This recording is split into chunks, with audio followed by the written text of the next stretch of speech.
Moore. Here. O'Kane. Shaner. Here. Scott. Here. Waters. Here. Okay. Good morning, Mayor and Council. Welcome to the FY25 operating budget hearing. So can you put it on the presentation? There you go. Maybe not.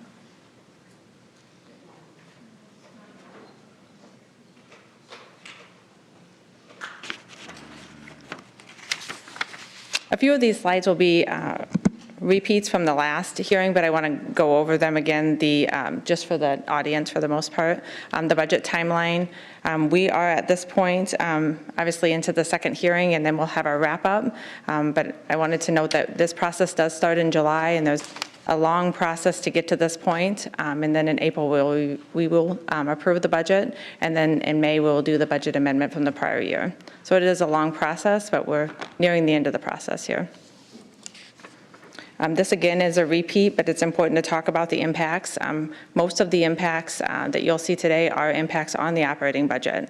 The positive impacts, we didn't have a change in IPERS. The IPERS rate did not change. MFPRSI went down slightly, which is allowing us an extra $76,000 in the budget. And the estimated local option sales tax is increasing by $2.25 million, which is an extreme help to this budget. The assessed values increased 18.72%, but the taxable values increased 5.87%. So that is helpful to our budget this year. The negative impacts, the Senate File 619, which is eliminating the backfill, we have a total impact of $1.1 million in this budget, negative.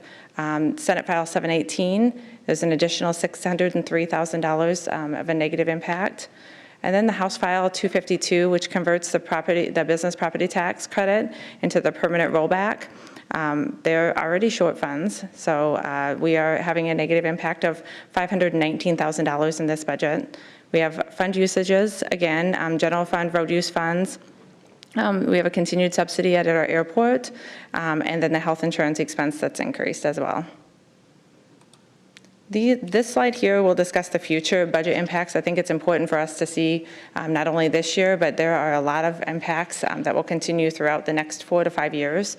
The homestead credit is increasing in 2026, so it'll increase for residents 65 years older from $3,250 to $6,500. So that's about 35% of our household incomes households that impacts. The military exemption will be $4,000, and that starts in 26. And then again, the backfill. Next year is the last year of the phase out of the backfill, and next year's impact will be $1.4 million, nearly $1.5 million. Again, the business property tax credit, the converted rollback, the estimated to run out this year. So we'll have an additional impact next year. And residential rollback, keep in mind this year is the lowest in history that the rollback has ever been. So it's likely that rollback will change next year, which will also have an impact on residents. And then the Senate File 718, this eliminates the general corporate purpose for catch-all provisions. So there are some items within our CIP budget that we utilize that provision. We will no longer be able to utilize that provision. So you'll see there are a couple of things that are shifting some of the funding because we are not able to utilize that provision any longer. Again, your priorities, this is a repeat too. It was important to talk about what your priorities are. Hopefully you see that staff put together a budget that does satisfy those priorities. First being infrastructure, streets, utilities, sidewalks, facilities, and parking and skywalk. Secondly, your second priority was health and safety, so police, EMS, and fire. Third was quality of life and economic development. And fourth was customer service and all those other operational type of efficiencies.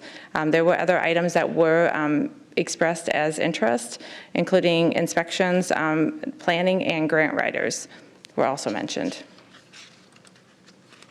So your proposed budget in this year, the CIP budget is $392 million.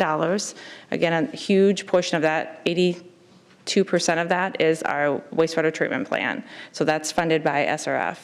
Our debt service is $45 million, and our operating is $204 million. So in total, we have a budget this year of $641,795,077. That is an increase of 4.96% over prior years.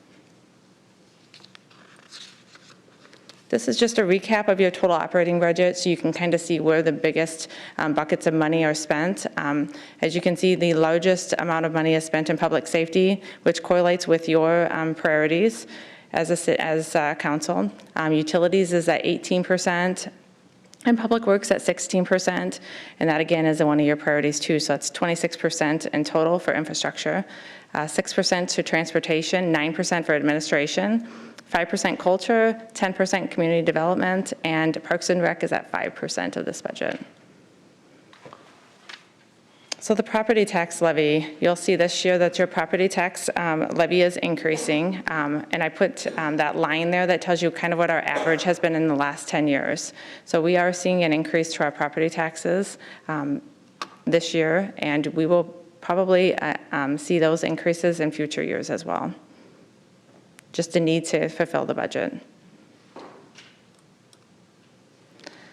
So this is your levy details. I'm going to talk about first at the $100,000 mark, which is what the state always compares everything to. So if you look at this year's proposed budget, at $100,000 of assessment for our residents, your taxable value is actually $41,493. Your tax levy is at 17.15862. Your proposed taxes this year are $712 on $100,000. And last year's were $785. So you're actually decreasing to each resident $73. Now, if you took the increase, the taxable value of increase of that $100,000, it would actually be $105,870. So if you took that inflationary factor and put that in there, you would still have a decrease of $26 for each resident. So if we put that in, I mean, typically the state, again, like I said, looks at the $100,000 mark, but if we want to take into account that inflationary factor where, you know, we hear from residents, but my taxes went up, my values went up. Well, your values went up, your taxable values went up 5.78%, which would make that dollar amount, that assessed valuation at $105,780. You still have a reduction this year based on our levy that we're proposing to you today. So each resident would have a $26 reduction. Thank you so much for highlighting that. I feel like that's probably one of the biggest points of contention for residents is the misunderstanding that because your valuation goes up, it doesn't necessarily mean that you're being taxed at a higher rate. Correct. So I think that's important. The mayor had brought that up this morning. It's important for citizens and residents to hear that. Does anybody have any questions before we move forward?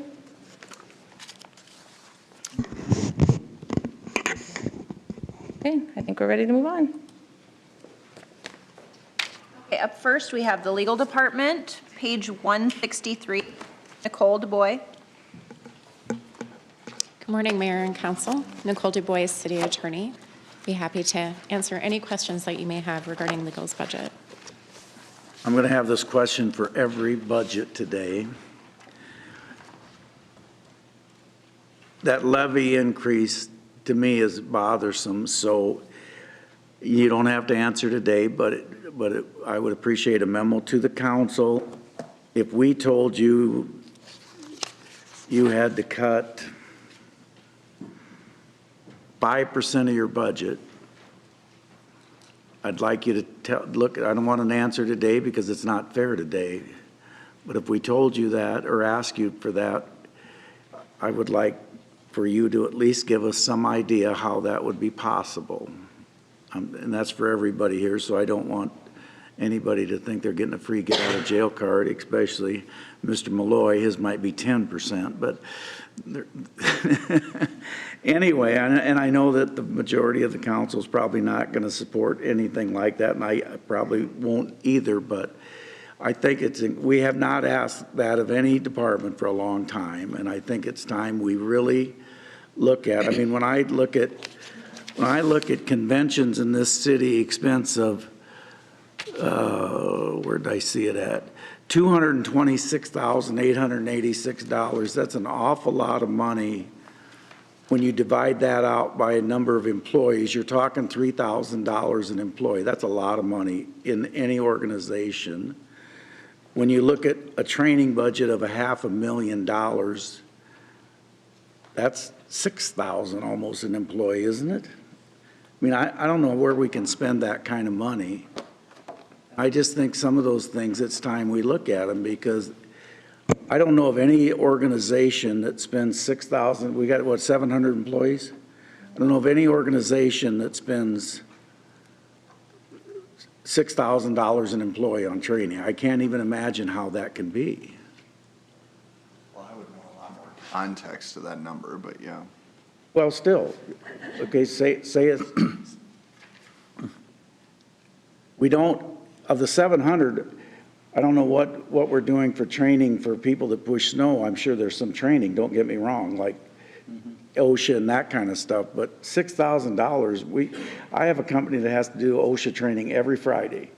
We don't spend $6,000 even unless you're talking lost wages, but I don't think you are. I think that's the actual cost of the training, so. Okay?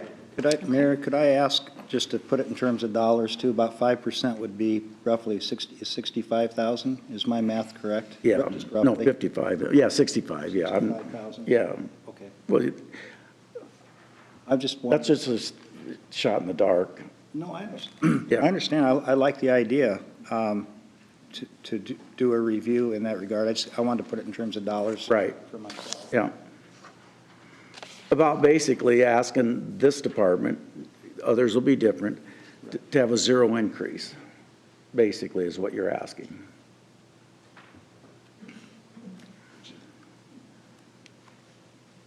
Okay? Okay. In today's day and age, I don't know how in the world you expect that, but hope springs eternal for the mayor, and I think we can look at difficult things. I get it. Well, Nicole's up for the challenge.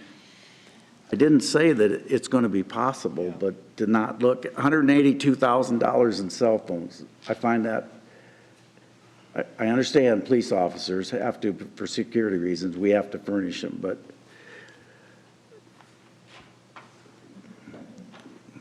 okay. Any questions regarding my budget? Yeah.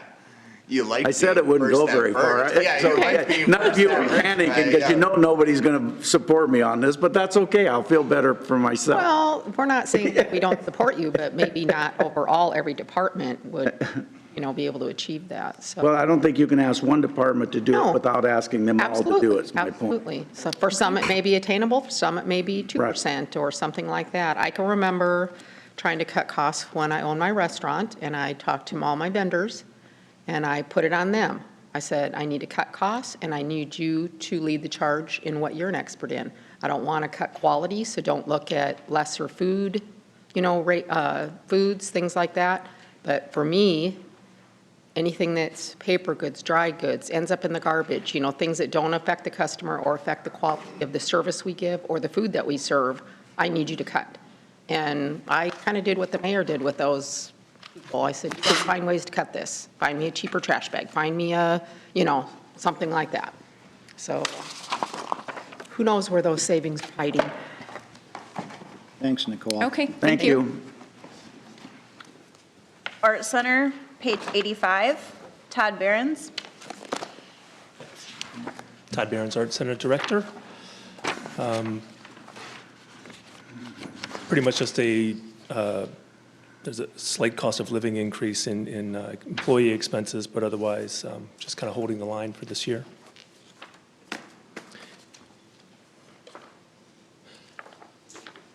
I will note if you have any questions, we did do something different in the budget this year based on recommendations this time last year. We took employees connected to the Gilchrist Learning Center that had been listed in 8201, the Art Center, and then applied those to the Gilchrist Learning Center 8203 budget. So it looks a little wonky this year, but it'll be clarified as years go forward.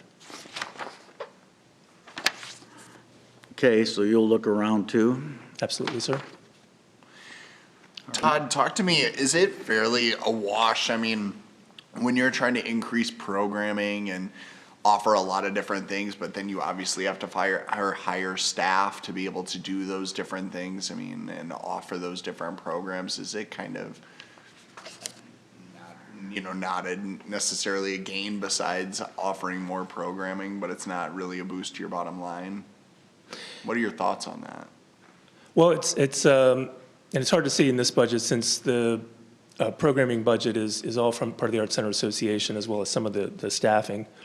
But I know we have seen over the last couple of years, one expense we had added to this budget back in FY23 was an additional position. It's fully paid by the Art Center Association, but we recognize that position needs to be compensated better to make sure that we have the talent to make sure that our growth can continue.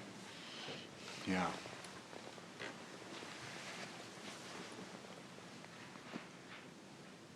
Okay. Any other questions? Right. Thank you. Thank you. Library, page 169, Helen Rigdon. Good morning, Helen Rigdon, Library Director. I do have a request for a reconsideration of our program improvement request. I know the mayor's asking for a 5% cut, or, where we would cut, but this is to better align our staff and give us more flexibility. Since I've been here, we've not really increased our number of staff, but we have greatly increased our number of services and programs. And by moving some of our library service assistants to library assistant positions, that greatly increases their flexibility. They can also work all desks. They can help create programming and content. And right now, I know I came back to you guys like a year ago, and we took 2 positions and moved them to that assistant. And that has been such a benefit for us because now they can go out to Morningside, and we have a youth service person out there a great amount of the time now, which is a big benefit for the families that use the Morningside branch. But I just ask that you reconsider it. It would allow us some flexibility. Also, the one thing that worries us is those staff that are associates are not supposed to be doing some of the things they have to do at the branches, which they're doing the things that the assistants get paid for, but they don't get compensated for that difference. Could you give us an example of that, Helen? Yeah. In the library service associate position, the lower end, they're not supposed to do readers services, readers advisory, or technology. But when they're at the branch, like at Morningside or even at Perry Creek, they get asked those things. And if there's like somebody at lunch or somebody, usually we try and have a reference staff out there, a library assistant. But if there's not one available, to try and give good customer service, they perform those duties. If the printer won't work, if, someone's having trouble getting online, Do you feel like that's creating a hardship on them, that they're kind of disgruntled in any way, or? I don't think they are. They don't pretend to be. My concern is if we would get a disgruntled employee coming back with the union side of it, saying we're performing duties that's not in our job description. If someone, What's the pay discrepancy? I do not have the total per hour, but on our request to move them all, it was going to be $30,940 for a year. It would not increase any of our positions as far as benefits. Yes, there'd be some increase based on the new salaries, but it's not like a new position and an additional benefit, so. Helen, could you help me out on page 175, which full-time position are you looking at? Is it 175 or is it on 177 from Morningside? Well, it would Just be. which one, which It line would be item? spread across the different ones. We have You're adding then? Is No. that, Not adding employees. all associates. Changing It's the all the associates. classification. Not just at the morning. what's the Because classification? they rotate, all our employees rotate between the branches. But specifically,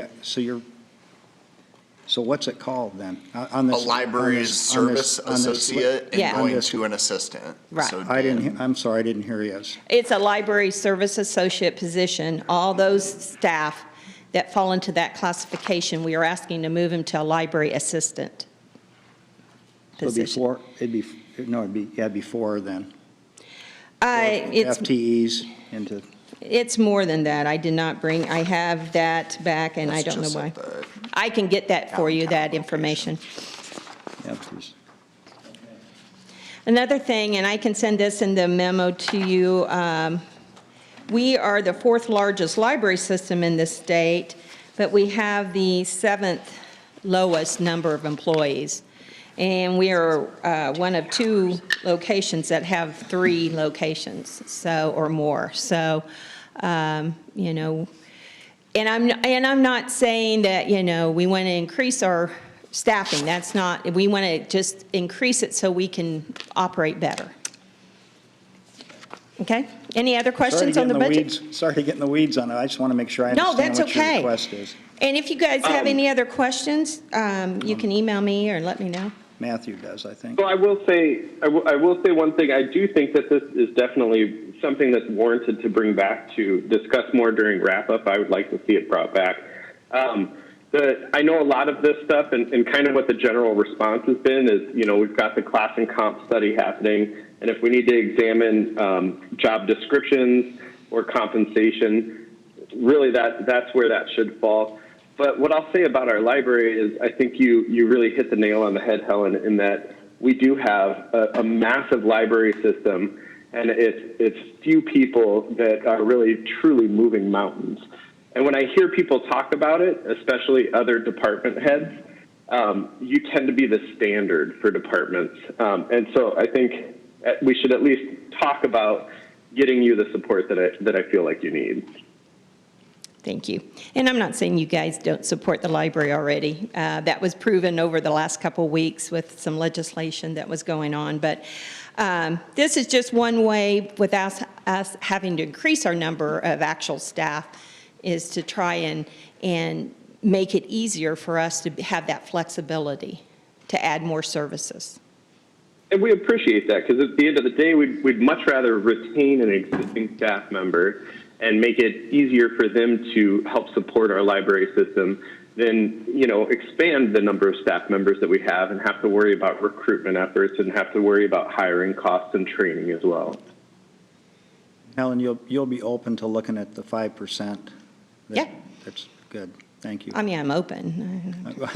A review. Yes, but yeah. You did an excellent job on the interview last Well, I week. thank you, thank you. And again, I want to thank the council for all your support during these last 2 wild weeks that happened. We are glad that both of those bills have been tabled or basically are dead for this session, so Well, I they'll be appreciate it. back. Oh, I know. We're gearing up for the next time, but we do appreciate your support, so Thank you. thank you. Museum, page 183, Steve Hansen. Good morning, Steve Hansen, Sioux City Public Museum, 607 4th Street. And it's my 22nd budget presentation. I believe the mayor may have exceeded me, or maybe Mr. Padmore, but I only make that reference because I... My 25th, so. God bless you. The only reason I bring that up is... 28th, if you count those 3 years I was in prison with the school board, I guess. And I do. Thank you, by the way. The reason I bring that up is, Mayor, I like the way you open up the meeting, get everybody on their heels, so it's not the first time. It's not my first rodeo, my friend. Mine either. I fell off the horse a couple times, but I'm back up.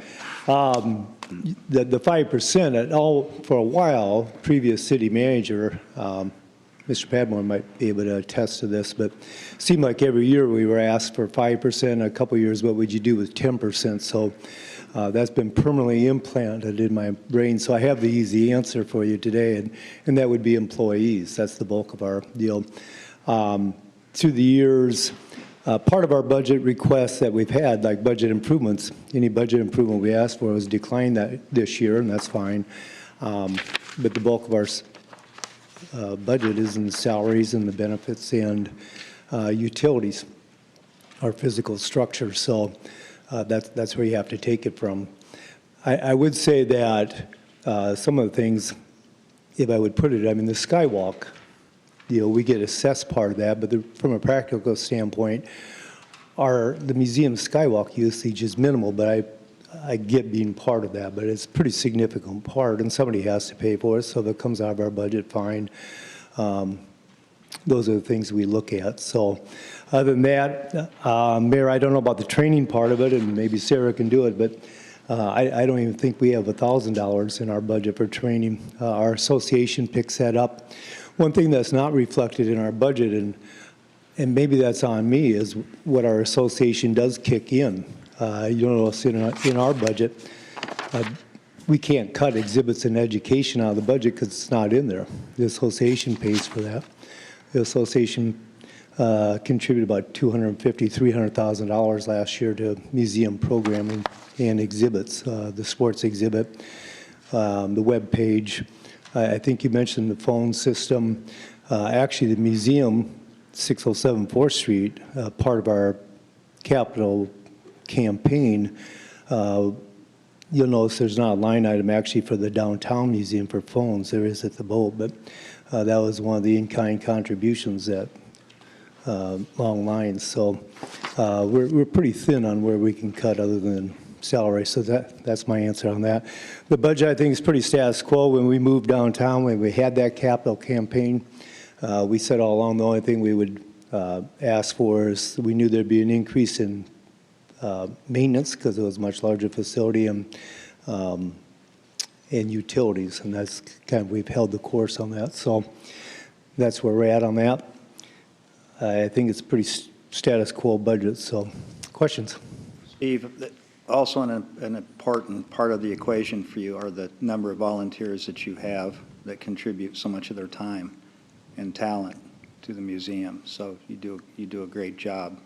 Thank you. Yeah, it's about incentivizing them to want to volunteer. It's about the equivalent of 2 full-time Yes. positions when you look at the number of hours. So Easily. So you do a great job. And Thank I've told you this before, you're like a restaurant owner. You're always on the premises when there's business going on. So I appreciate that. it's good to part of the see job. the So time we I have. appreciate you recognizing that, though. So. I have one question, and that, like the Art Center money that gets kicked in shows on their budget, why don't we show the association here? Is there a reason?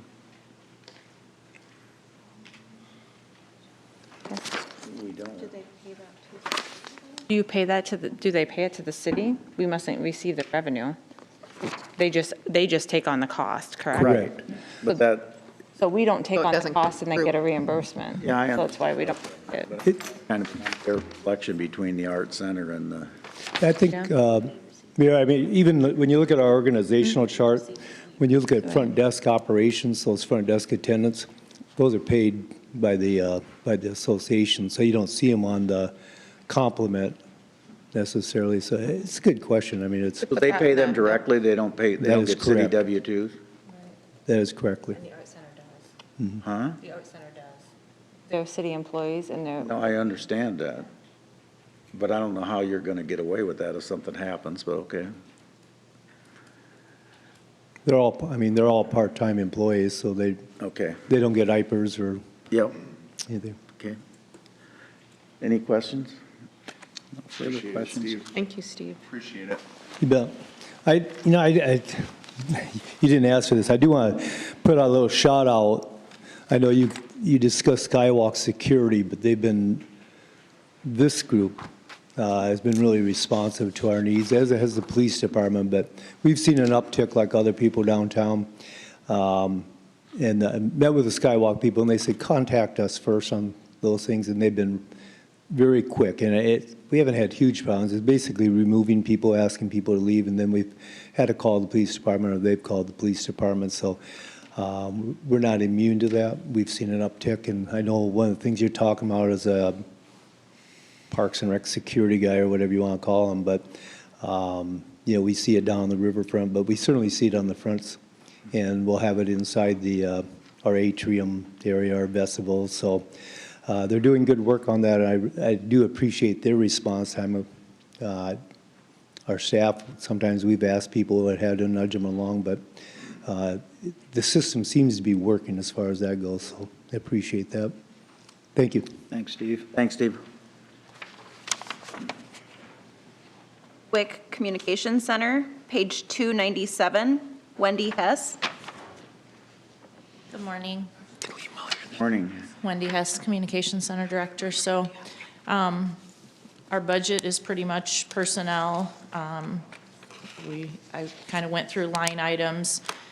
We are expecting at least 3 long-term employees to retire in FY25, so we have budgeted for those things. Because we are doing more hiring, I also increased the budget line item for pre-employment exams, but then reduced line items for training, radio communications, city business, just based upon the actuals that we've spent the last few years. I also will continue to identify projects expenses that could potentially be covered by the E911 Service Board and maybe taken out of our budget. I know in our budget, in this budget too, there's STARCOM things, and I think the mayor sits on the STARCOM board. We need to evaluate if there's STARCOM expenses for the Woodbury County agencies. Could we potentially reach out to the 911 Service Board and fund some of those? Obviously, that's not a for sure, so we can't really take anything out of the budget, but I think as we get into the budget year, we could potentially see some of those expenses covered by, and the mayor also sits on the 911 Service Board, so can work with him on that. So I won't lie, it's been a challenging couple of years. Our staffing has been a challenge probably since mid-year 2022.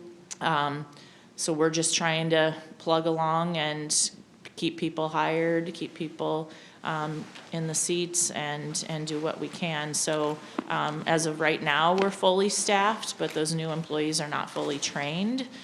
So that takes some time, but just focusing on the basics and answering the phones and doing what we need to do. So. Wendy, can you remind council how long you've told me and Wick, how long it takes to train It's about that? 6 months of on-the-job training before they're fully trained to work on their own, so. Right. Wendy, I apologize for my naivete. I just, get me up to speed. I think a lot, I talk with Chief and others about recruiting efforts, and it's probably just because I work so closely with career services at Morningside, so I'm always thinking about recruiting and retaining local talent, people that are receiving their education here or living here. Talk to me about what that looks like. What are candidates, what do you look for? What training is needed?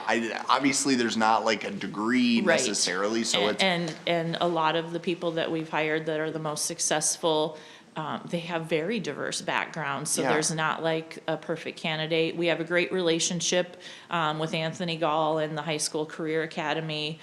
They bring those students in. Also, we've plucked some people from WIT's paramedic programs and firefighter programs. They come over and visit. I also participate in WIT's career fairs. They've done a nice thing now where they kind of narrow down specific fields. So like a career fair will all be public safety and maybe healthcare related one day. So, but like the last hiring we did, we had 48 applicants, only 12 of them showed up for the testing. And so I did explore, I talked with HR. people have to show up in person for a test, a dispatcher-specific test. But we also know the test is good because the people who score high on the test are successful. It's gauging listening and multitasking and things that are really important to the job. So I did explore with Theo and HR an online test. HR has one available, but I went through it, and the questions on the test were questionable, whether it was even a really valid test. So I'm still exploring, because one of my questions is why are a third of the people not showing up for the test? Is it because we're requiring them to show up in person? But then I've had some conversations with other agencies that use an online test, and they get the same poor turnout rate, even when people can conveniently do it at home. So I was going to say, I don't know what the I don't answer think is. you're alone in that. I think Okay. a lot of people are experiencing that. But One then- thing that go ahead. I was really happy, though, even though we only had 12 people test, interviewing those 12 great applicants. So at least then that made me a little more positive. So. One thing that I would just encourage you to do, and again, I apologize if I'm ignorant and didn't know if you are, but similar to chief, we'll have different opportunities for students at the various colleges. I'm glad you're working with Anthony, especially at the Career Academy, but working with the criminal justice programs at Briarcliff and at Morningside. And even if it's not like a part-time or anything, obviously training takes some time. I think just those experiences or just observation hours, like I think that gets people thinking about different careers. So I think some of those introductory criminal justice classes could be really fun to get them out there for one shift. And we're happy just to have observe. people come and do a job shadow or whatever, but no, I just don't think they know. Right, You know what I mean? right. Like I talk to Yeah. people all the time. It's like, you don't know what jobs are out there. So Right. we can talk more offline, but I would Sure. encourage you, if you're not already, to reach out to those professors at both Absolutely. institutions. Because I think the more they know about jobs that are in that career field, like maybe they want to be a police officer, but man, they get into the Right. academy and then they're just not cut out, or they don't want to be there. But maybe working that 911 operation is a way to. Yeah, and doing a sit-along with us, I don't think most realize, those dispatchers, they're like the first-line detectives. They're looking up stuff, there's a lot more to the job than most people realize, and it can be extremely rewarding. And, if somebody's interested in a career field, there definitely can be a pathway, so. I just think as you continue to have, look, we're all gonna have personnel problems. I think after the pandemic, just stuff kind of went haywire. So just think about that strategically when you're going to have some of these retirements and what you can do to backfill or just to have people interested in that position. Absolutely. Wendy, do you have any kind of a simulation model that can be used so they can Not really. kind of feel it? No, not Some really. software out there, anything that? In the chair, that's Yeah. how you sit. Yeah, I know in the chair, but when you're, Yeah. I don't Can't know. always get 'em I'd have in. to- I'd have to look and see if there's anything available Mm-hmm. like that, and when people do sit along, they get to wear a headset and hear everything and see Right. everything, so it is a, real life, Right. experience. Just thinking about the students, the yeah. flexibility of those hours is Right. what I thought was cool, is that it's Yeah. like, geez, you can go after practice, overnight, Yeah. whatever it would work. And we do that with our potential hires too, Mm-hmm. because I'm like, we can talk all day about what the Right, job until is, you but feel it. actually having you sit for a couple hours with somebody, and two, then they can ask candid questions to current employees about Mm-hmm. the job, and so yeah, we have them sit for a few hours so they can kind of get a feel and Yeah. make sure that I was just thinking it's at the something high that- school level Yeah, for absolutely. the simulator, you Yeah. know? You have a couple of comments with Sure. related questions. It seems like it's an all-time high, the FY 2023 911 incoming calls, just over 60,000. Seems like that's your, I don't know if that's been the highest, you go back to 2019. But it just seems like the calls are way up. And I don't know if you have any comment about that, but my question is on the 911 text calls received, 366. How is that working for you and for the citizens? Texting, we don't get a lot of them, so that's, probably only, a handful each month. But kind of our message to people is call if you can, text if you can't.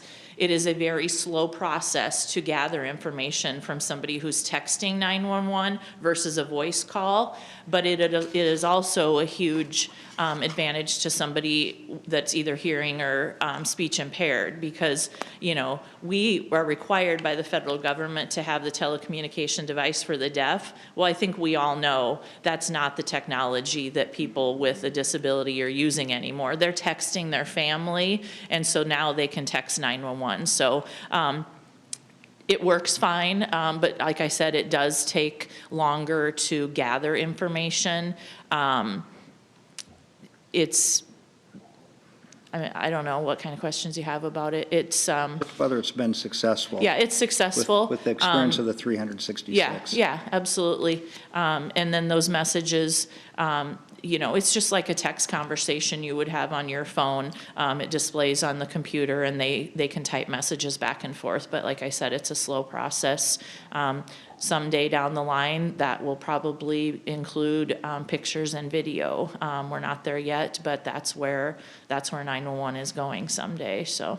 Okay, thank you. Thank you. One thing that you might want to look into just with those texts, I mean, just because I do this a lot, is you can create shortcuts. So like if you're asking a lot of the same questions. Yeah, and our phone system actually has that. They can click like on a icon or yeah, something. there's little tabs for whether it's a fire, medical, or Yeah. police call, and there's like canned messages they can send. So yep. Good. Yep, absolutely.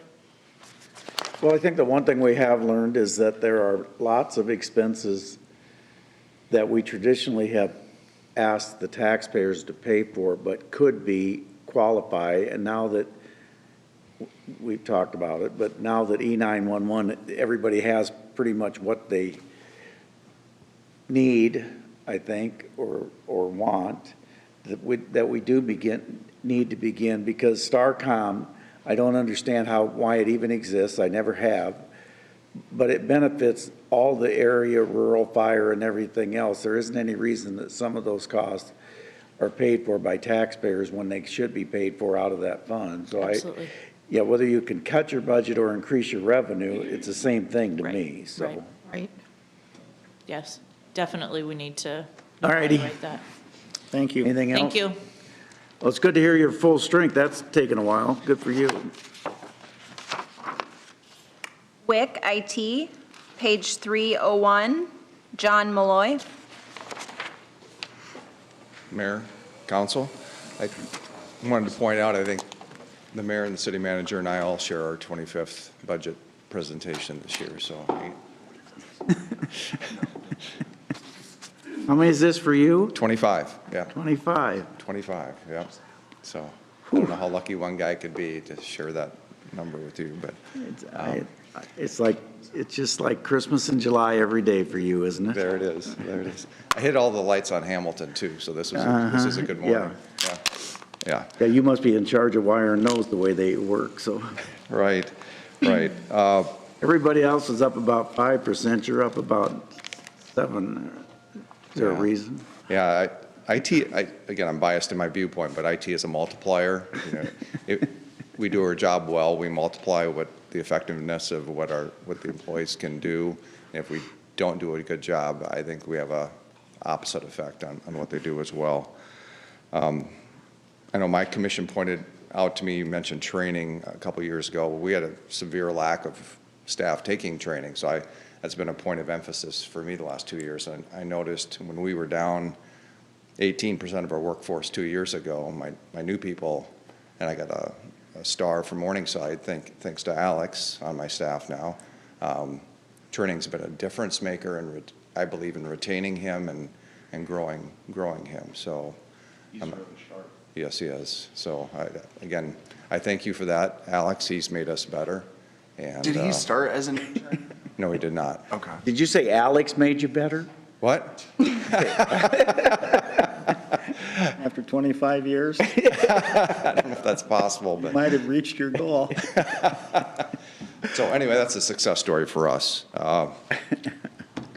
I'd also like to point out that, you know, I too had an improvement in the budget, and let me back up. A couple of years ago, when we put in Motorola Flex for the PD was forward-thinking in how they created a PD administrator position, IT PD administrator, and that has been a success story for us and I believe for them, because when you put in a massive system like this, and there's always issues for 2 or 3 years, and we're in the midst of those. So with the new jail going in and the new Justice Center, I foresee us needing some boots on the ground out there, and I propose that the county pay for a difference, upgrading a position, so we have somebody out there part-time. And because that PD administrator also supports the sheriff, supports 911, supports Sergeant Bluff, and I would like to see those efforts and also have a backup for her in those job duties. So I would like that reconsideration, and I'd like to take that in front of the supervisors here on Tuesday. I was gonna say, there has to be a cost share, because to the mayor's point, I think sometimes we almost get twice, or, you know, Right. Sioux City citizens get dinged twice. Right. That we're almost paying doubly for these different services, or these other communities that are utilizing the services aren't Right. necessarily paying a fair share, or at some point you have to give a break to your citizens because you're providing the lion's share. Now, that's probably more utility based than your based, but I hope that you have luck in pursuing those opportunities, because yeah, they should be. It's like, I know they're underwater with that project, but guess what? You have to support those people that are out there too if you're gonna have that. Right. So, again, I would respectfully request that reconsideration as well. Any other questions I can maybe answer? Contract law. John, Yes, sir. you're responsible, aren't you, for the training and programs that we have that help us identify bad emails? Yes. The Yeah, phishing. that's, well, no, I want to compliment you on that. I think it's very helpful. I'm glad you require it. Okay. I think It's elective for elected officials, but yes, we require it. It's what? It's elective for elected officials, but yes. Well, what happens if we make a mistake that's going to be very costly to the city? I know we don't make mistakes. I was just gonna say, Yeah, I you're- could tell by your reaction. But no, well, It's an I excellent make it program. mandatory for myself because I learn a lot from it. It's a reminder. I think I know, but we've been, at least at the office, we've been getting just a ton. It's just gone up with the scam emails and all the attachments or the links, right? The links Yes. is where they catch you. Thank you for that acknowledgement. And again, it's been this group and the supervisors and the Wick Commission that have supported those improvements in our programs that allow us this training and our defense mechanisms, because we have a number of defense mechanisms to help us protect. I appreciate it. And thank you for that, acknowledging that. You send them to me more often than the others just to keep me on my toes, I know. Anything that comes from you, it just goes out, Mayor. We don't. Any of these upgrade positions, Andrew, I want to make sure I take care of him. Andrew? Yeah. No, but if you want me to put one in next year, I will. You can add one. Thanks, John. Any other questions? No. All right, thank you. Thank you, Council. Human Resources, page 151, Janelle Bertrand. It's a mistake in that adoption. Good morning. Good morning. What questions do you have for me? Well, let's see. What would you like to highlight? I think I produced a pretty status quo budget. I did have an ask for some safety training to be done for some of our supervisors, some OSHA training that needed to be done. Otherwise, I believe I had a 0.7% increase, so it's pretty much status quo. We'll be wrapping up some of the larger projects that we had this year, such as the classification and compensation study. I anticipate there'll be a lot of work and stuff to be done going forward. When you have the OSHA-related training programs, do you report that to OSHA then, or is there some kind of reporting back? There's a reporting mechanism, There yes. is? That's Especially when we get audited as well, or if we have someone call for OSHA to come in, we do have to require any reporting or training that we have, so yes. Okay, thank you. Yep. You have to report your hours due to OSHA every quarter? I don't know. I would have to check with Ross on that. We have to, and I'm not in my one office, but my other one, we have to report hours for some reason. I don't know why. Hours of training? The hours of training? No, I think hours of work. How many hours of work? Oh, The training, you just have to document by, you have to have a meeting, you have to have everybody sign, and you have to keep the files for like 7 or 8 years. Right. I'm not very involved. Janelle, I didn't mean to interrupt you. no, you go ahead.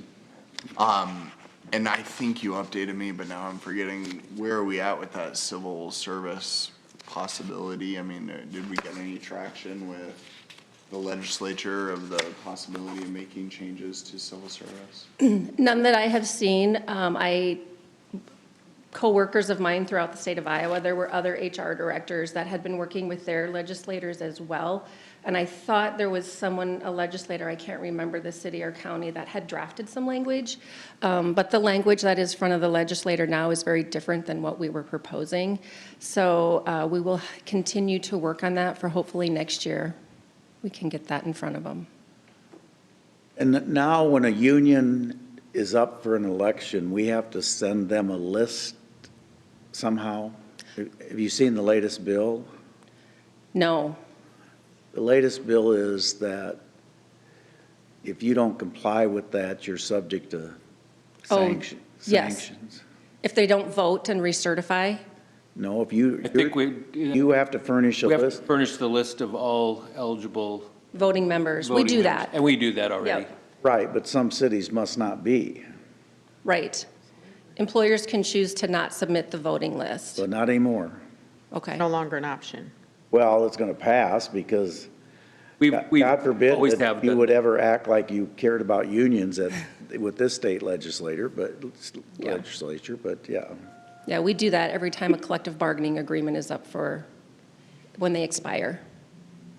I just make sure that we're hitting that deadline early, because what scared me about that is that really places the responsibility on the entity. So in our case, the city, of hitting that mark. And if we don't, it's the union that suffers because of that. And that just kind of gives them a golden ticket if we're the ones that are responsible for missing that deadline.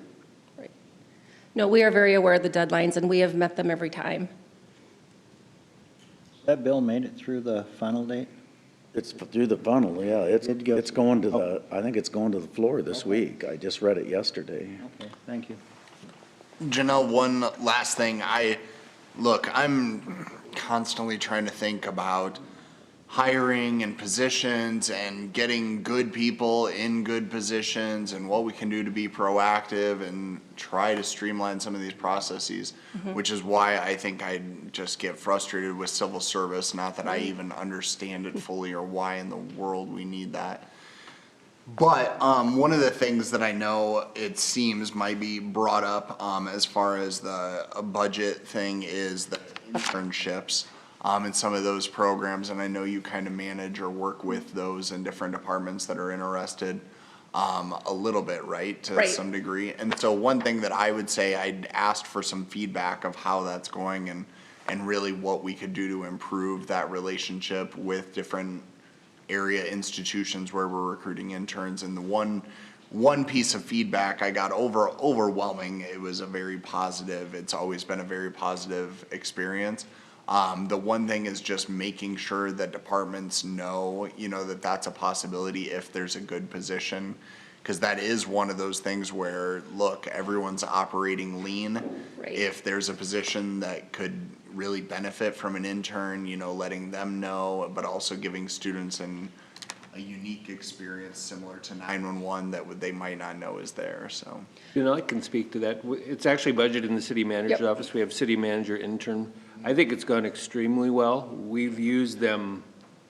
A lot. Last year, we had more. Almost every department Yes. has taken advantage. We've used it in our office for marketing and social media campaigns. We've used it in Inclusive Sioux City. We've used it, currently using it in human resources. We've used it in public works, wastewater. Community development, fire. I will say is, Expanded that as we look at Oh, yeah. possible reductions, what we've always done is if we've used city manager money, if it's proven that the department can't come up with the money on their own. So that might be a possible reduction idea. But we don't use all the money we have because we haven't needed to, because we put it back on the departments to show they have a need that they can't accommodate for themselves. But yeah, it's been extremely successful as far as finding interns. And I think we're getting better at casting a broader net at where they're coming from. Yeah, and I know that's what at this point, we have them from Dort, Morningside, Briarcliff, for sure. all over. So And that's what I just wanted to emphasize, is just thinking about not only different institutions that you can partner with, but different departments and giving them various experience. Like, look, our School of Business is very large, but I think that sometimes they think, oh, they want to go into different areas of business or be an entrepreneur rather than working in economic development or something like that, and how that can be a similar skill set. But anyway, all that to say, I think that goes really well. I would never want to see that line item cut, because I think it's essential in recruiting talent, similar to what you're seeing with Wick, but I just, Yeah, it's been Just very wanted to great. ask. We had more requests last year for interns, I think, than any of the prior years. And my department has had a lot of good luck with interns, so I would hate to see that go, but Yeah. I would say, but even with that, we've had success and we haven't spent all the money. yeah. Appreciate it. Yep. Thank you. Is that it? Okay. Thank you. Okay, we are scheduled for a break. Do we want to take that or do we want to move forward? But you said 9:50. 9:50 is a big. 9:50? Okay. I'm fine. Is that okay, Mayor? Yeah. Okay, up next, we have events facilities, page 117.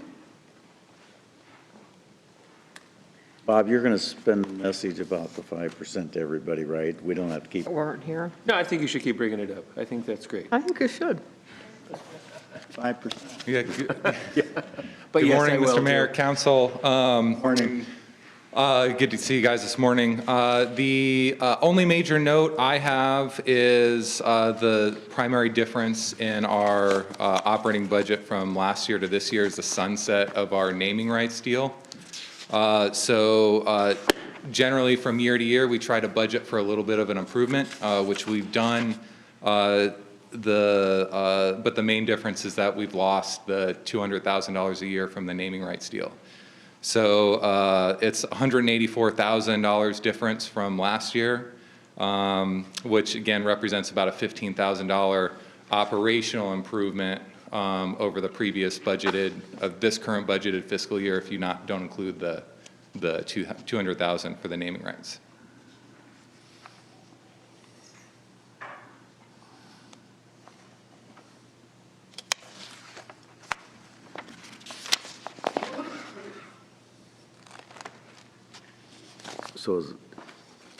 But the tax askings are not going up that much.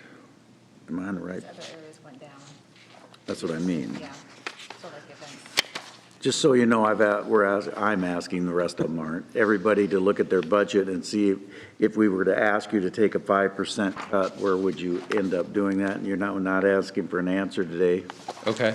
We're just asking you to look into that. Okay. I think we're on Somebody has board to with- finally look at this naming rights thing. It was never meant to be forever. We continue to work on it. We've met once with Tyson, and we're putting together a package, and we'll return back and talk to Tyson. Well, and it sounded like, Mayor, didn't you talk to whoever struck the deal on the Tyson side? And they Absolutely. Said they said it they didn't never think that it was a meant to be a lifetime. So, and with them moving their headquarters, it's like, I don't know if we can at least work that out.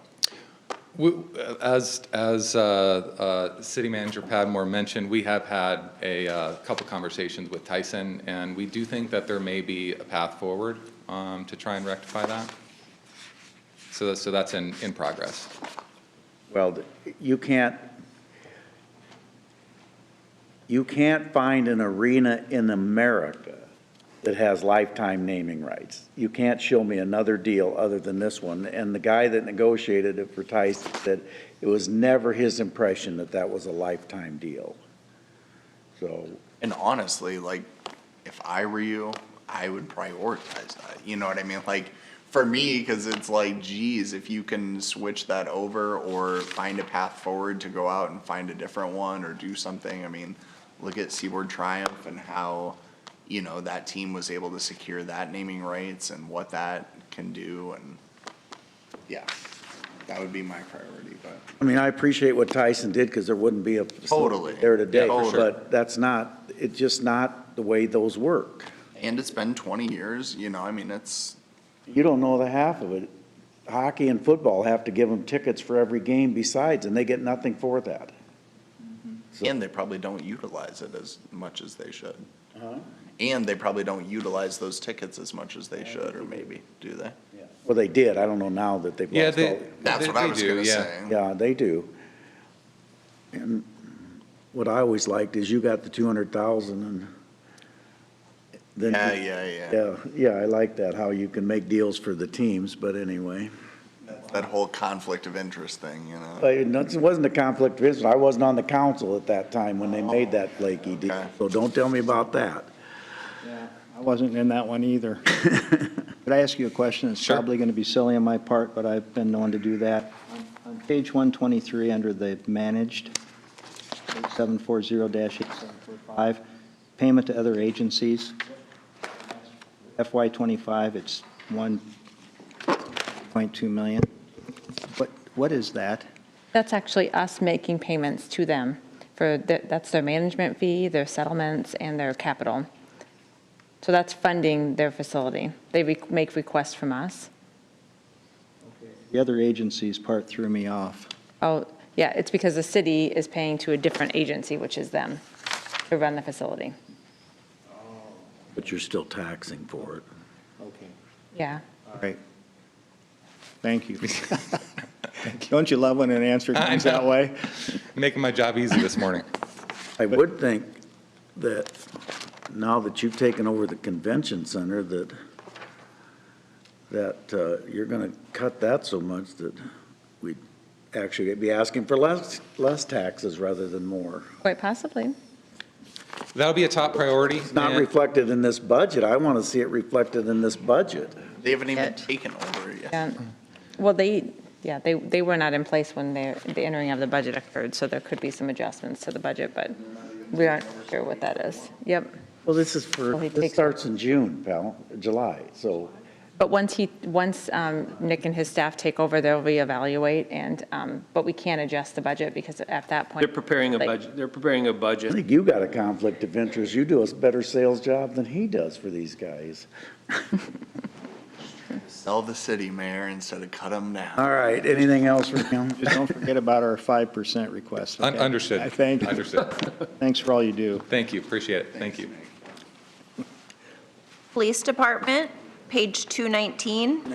Chief Mueller. You've had all morning, Chief, an hour and a half, so what's your 50 grand and you can leave right now? I'm going to have to take a look at that. I think I'm giving you that in staffing already.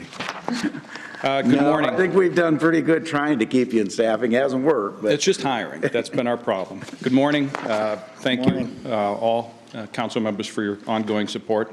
I want to state that our budget is essentially unchanged. Teresa and I were speaking about this the other day from the prior year. Now, we have been, it's been brought up before, we've been actively seeking grants to offset the costs to the city. I think you're going to be hearing from us on some grants that we've been looking at recently.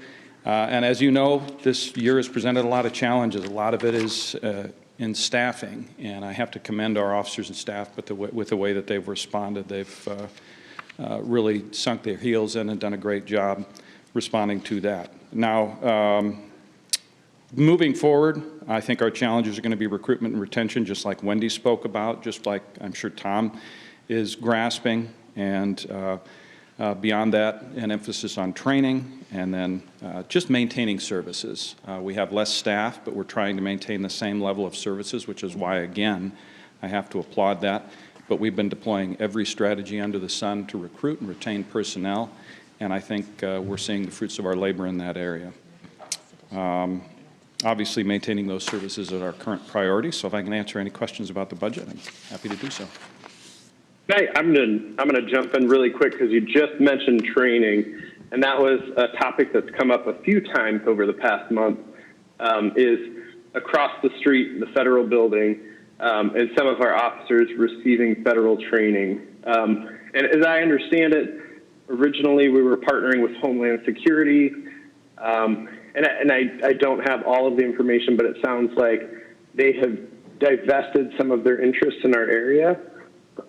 And so currently we're looking for another federal agency to partner with for that training. Could you speak to that a little bit and how that will help kind of offset some of the training we traditionally have to pay for? Sure. Well, the partnership with Homeland Security was primarily on the cyber front. We were looking to gain access to their resources for work in cyber crimes, utilizing their technology. They're not the only federal agency out there. We've been working with, actually, Secret Service to find training. And so we've been applying for training that's of no cost to us through them. So any resource federally or locally, and they just usually ask for partnerships or the fact that they train us, and if we take and adopt cases that have a federal nexus, then they adopt those cases and move forward with that. So we're always looking for partnerships with federal agencies, and we're actively seeking grants and training opportunities with them. But yes, they're understaffed. They basically have no staff over at little to no staff over at the federal courthouse and Department of Homeland Security. So we'll see what they do as far as hiring. We haven't heard anything recently, but again, when that happened, we just shifted gears. We started looking towards some of our other federal partners and establishing working relationships with them to get access to training.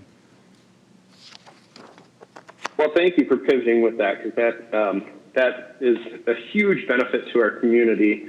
And I know it's something we don't really get into too often, but just the ability to examine a digital footprint of a suspect in-house and not have to send that out is hugely beneficial to our police officers. I am operating under the assumption that we still have access to the space and we'll still have people in the federal building across the way. Is that dependent on the agency that we are partnering with? Well, we do still have access. We're just trying to figure out how we work out the access to training and working relationships. So to my knowledge, we still have access to the building, but part of that partnership with Department of Homeland Security was, again, that case piece is that we would increase our capabilities and access to training, and then the hope was that there would be handoffs of federal cases to those agents, and since they're low on agents, they had one retire recently. But again, it's not, all is not lost. We're looking at other opportunities for training, and as far as partnerships with federal agencies to relieve us of some of those training costs. And thank you for staying vigilant on that. I know this is not a new experience for you, partnering with federal agencies for training. I think if we're able to get a higher level of training for our officers and have some of those costs to our city offset by the federal government, we absolutely should jump on that opportunity. Absolutely. Under what category under expenditures is the training? Where do I find that in the list of Training's under support services. So there's a couple of, excuse me. You're right. There's a couple of training budgets, and under support services or professional standards, we've got training, and a few years ago we divided our training because we were drawing our academy training from the same budget as our training budget. We kind of separated those because we wanted a better view of how we were spending our training dollars. Obviously, with a lot of officers going through, with us doing a lot of rehiring now, we're taxing that field training or that academy training budget, but then there's a separate budget for ongoing training. And depending on where we are, you know, who's putting in, we do a very good job of categorizing that training. We've been looking at it recently, and we're also looking at career pathways. So as a department, we want to be really fair with the use of our training funds, that equal access, that there's a training pathway for every promotion, that every new job, say somebody goes into a detective bureau position, they're automatically on a pathway, and they'll get some basic schools, and then there'll be some optional schools. So as a department, we're looking very hard at how we administer training, making sure that we're doing so fairly and giving equal access, but we also are understanding what the needs of the department are and properly prioritizing those just for the future of the agency. Okay. And I appreciate that information. So I can't really add those two categories, and that would be all training. There are other aspects of the professional standards and the support services. Support services, yeah. They're But again. more than just the training. You bet. And Okay. we do, beyond sending people to training, and we try to be very careful about whether it's sent. If there's a Vegas school and we can get them in Minneapolis, Minnesota, where it's closer or cheaper, we do that. We also access a lot of online training. One of the things we also do is, again, some of these federal agencies that we're partnering with us are offering free training. So we're taking advantage of those whenever possible if it fits into that training matrix that we're looking for. One more question I have. I noticed that the personnel to the Mayor's Youth Commission has been, I don't know if it's been eliminated, but there isn't a budget item for that. Is that because that's become a volunteer position? I thought the Mayor's Youth Commission had an officer assigned.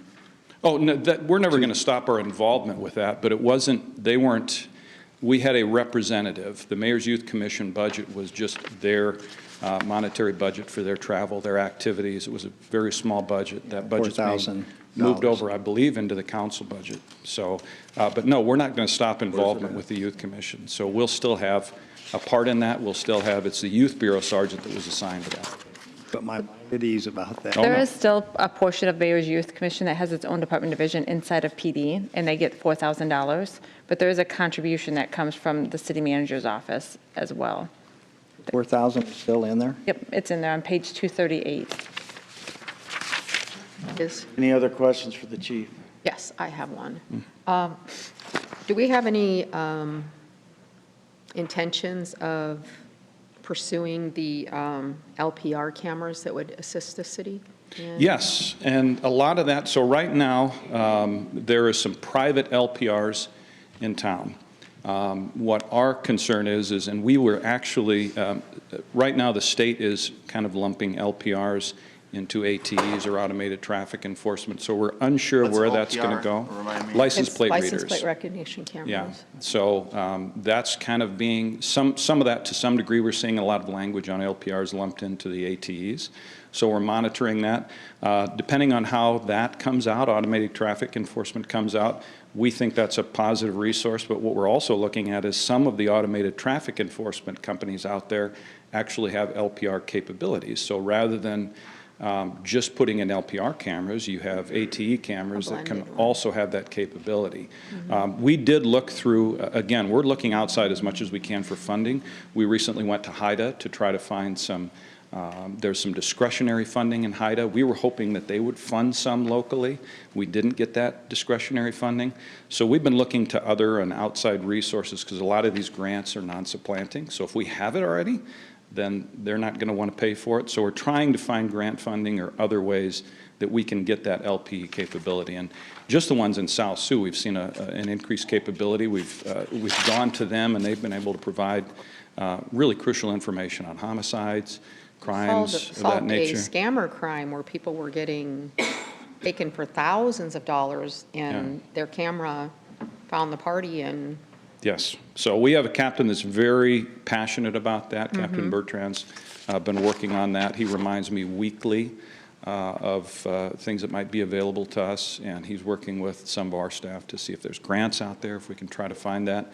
It's expensive, but I think it is a tool that really needs to be built into the future of Sioux City's safety and crime solving, all of it, because good luck, we don't have enough officers as it is, and if we can. State's got a bill right now to get rid of them. Yeah, and those become part of an intelligence network. So let's say that we're just one stop along the way. Let's say that a suspect involved in drug dealing and a homicide triggers an LPR in Kansas City, and they pass through Sioux City, and there's usually that will usually give you a path of travel for that suspect. So we're very interested in that technology. Like Bob said, though, we're concerned that it might get wrapped up in the traffic enforcement bill, but hopefully those two separate. There's a handful of chiefs and sheriffs in the Des Moines area that are working on that.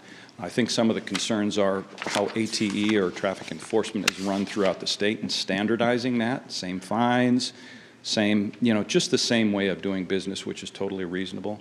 So we're going to see in the coming weeks, I believe the legislative funnel we're kind of in that period. So we're watching closely to see how those turn out. But I don't think people realize, to your point, if our criminal is captured and we know he's driving a red Jeep, whatever, with this license plate, when he gets to Colorado, California, it could be anywhere, and he's captured again, that's a trail for us. Yeah, And- that's huge, and Right. that's a tool that we'd love to have. But Right. as the mayor indicated, some of these can be costly, which is why it'd be It nice is. to see if we could get Absolutely. that rolled into maybe traffic enforcement. Right, absolutely. So AT. Absolutely.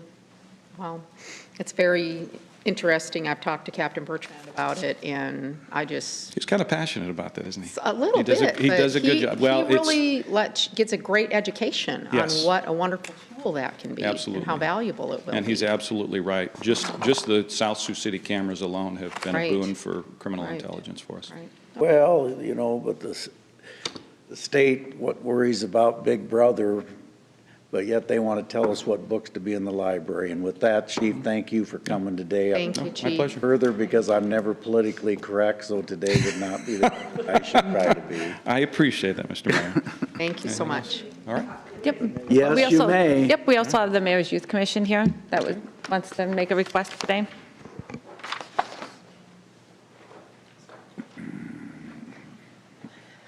I'm Mary Coaster. I work with the youth, with Mayor's Youth Commission. I'm employed by Sioux Cares. Under the police department's line item, Mayor's Youth Commission has a $4,000 budget. And in past times, we have been able to take a trip to Des Moines. Des Moines Legislative Day. We meet with legislators. We have various other things on our agenda. We generally are invited to all of the meetings that the Chamber of Commerce has, so we do get to see a lot of different activities that are going on at the Capitol. In the past, we've paid $1,500 to $2,000 for a bus. This year, that bus now costs $4,200. So that means to us that we can never, ever take a trip to Des Moines again. Normally on that bus, we would have 20 to 30 kids with several city council members attending and some chamber members. So we are asking if it's possible to increase our line item, no matter where it ends up, from $4,000 to $8,000, just so that we would be able to take that trip with the kids each year. And then we also looked to other options for it since the bus was so expensive. So this year we were going to go with AC4C actually this Thursday, which is a Coalition for Change meeting at the Capitol. I found a vehicle that we could rent, and it was only $360. We found a volunteer to drive. Unfortunately, that morning, the bus wasn't working, and they didn't have any other vehicles for us, so the kids waited for 2 hours, but then we weren't able to go. Plus that bus only Yes. handled like And 6 only, kids. and it could, we could not, there was 15 with the adults and everything who we could have in the bus, and that was the biggest one. They said after that, they could give us a bus for 9 people, but we weren't going to cut kids from being able to attend, and so they were disappointed because in the past, we have just some pictures from when they've been able to go in the past. And we've had some youth who wanted to become pages and different interests in the community. They got to meet with the governor. They got to meet with Auditor Rob Sand. A lot of really valuable experiences for the youth. And we would love to be able to also bring more kids because even if we could rent not a chartered vehicle and it would work this next time, then we could only bring, 10 to 12 kids rather than 20 to 30 of the Youth Commission. Can I have you state your name, please? Oh, sorry, Rachel Lengren. I'm the Director of Sioux Cares. Thank you. Did you say there is something in the city manager's budget? There is Or- a contribution to Yeah. Sioux Cares, Yes, correct? so this budget is for all the expenses for Mayor's Youth Commission. We do make a request to the city for $12,500 that goes to prevention in the community, and it also goes towards salary. It does not cover all the salary it takes to run the Mayor's Youth Commission, but it contributes towards Mary's salary. Okay, well, we will look at that and wrap up. Thank you for coming. Thank you. Thank you so much. One question or comment, just to get you thinking about this, is whether or not, and look, I understand the value of bringing all the kids, obviously. I mean, I was a page in the Iowa House. in high school. I get that, and you want to expose a lot of people to.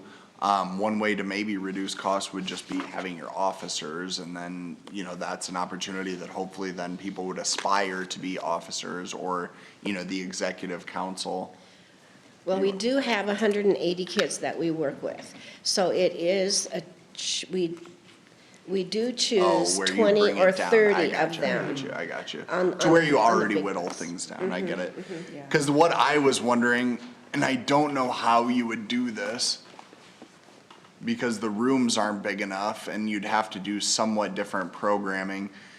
But I almost wish you could partner with the chamber on their day that they're going down and try to coordinate with them to get a bus that then some of their members that are going to be going down there, because they all go at the same time, you know what I mean? Like I had to have a different schedule, so, and obviously a lot of buses aren't accessible, so I drove myself, but you know, city staff, chamber staff, they all go and they all drive separately. If there was a way you could go to the chamber and say, we would like to go as well, and if there's an opportunity to charter a bus, a lot of their members would be able to ride in that with some of the kids there and back and be able to cost share. I mean, I don't know if, because you got to think that they would have an interest in exposing those kids to those opportunities too. But like I said, some of their meetings are already tight as far as like the meeting rooms that they're in. But I wonder if that would cut costs for that day that you go down there, or anyway, just thinking out loud of ways that maybe you could coordinate or piggyback off of different things, so. We did have a couple who joined us on the bus before, and they said they would contribute, I think it was $100 for snacks is what we got, but I don't know if they had interest. In the years that we didn't take the bus, they were not interested in chartering a bus at the expense for it. So we will definitely follow up again and ask. But If I can just piggyback off of that, one thing that I'll say is I really enjoy that the day is about the youth, and it's about the youth being able to open that dialogue with legislatures. And I think that if they were piggybacking off of the Chamber of Commerce's day, I think that would kind of detract from that. If anything, I think we'd all like to see the Mayor's Youth Commission, you know, grow and have a healthy budget and be able to operate autonomously. I am all for approaching the chamber to see if they would contribute more to the Mayor's Youth Commission, because I think it has a direct benefit to them. I'm also all for, you know, approaching the school district and the private schools to see if they would be willing to contribute, because I think that everyone benefits from it. The more informed our youth are, the more capable they are of picking up the torch and leading tomorrow. That being said, I'm absolutely in agreement that we should bring this back and talk about it during wrap-up and examine how much we're giving to the Mayor's Youth Commission, because I truly don't think it's that big of an ask, you know, to be able to afford them one trip to the state a year. I agree with Matthew, and I agree with the mayor, but it's extremely impressive when the Mayor's Youth Commission is in Des Moines at the Capitol building, meeting with the governor and the auditor and so on and so forth. It's really a great program, and I like that they can all ride together, and it's just a bonding part for them, and it solidifies the purpose of the Mayor's Youth Commission. And when we do take that bus, you're usually on it, and they love you talking to them. Did he pay anything to go? He did. He's already asked me to write a check. Yeah, I'm gonna match whatever he pays. I told a okay? good friend- When you get a check from him, drop me an email and there'll be two. Will do. I told a good friend that past several years, the mayor's challenged me to write checks, and I think I'm up to 1.5 million. I will also Let's say take a that break. Let's take a break is right. Well, thank you. I also will say that the kids do meet with, we invite all the state legislators to meet with us. Then they present questions to them of things that they want to hear what's going on. Yes. Drugs and alcohol, vaping.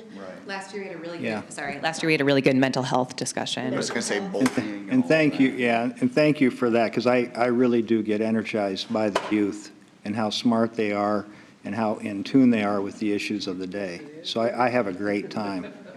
And the one thing I have done in the past is I said, does anybody have a state quarter? The quarters that have, I think they still make those, don't they? Maybe not. Well, they're circulated. And no one had one, because I was going to give whoever had one a little surprise. I got off easy. 2 questions. One is, do the school districts contribute to your budget? No.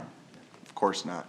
2 is, do the kids do any fundraising for this effort?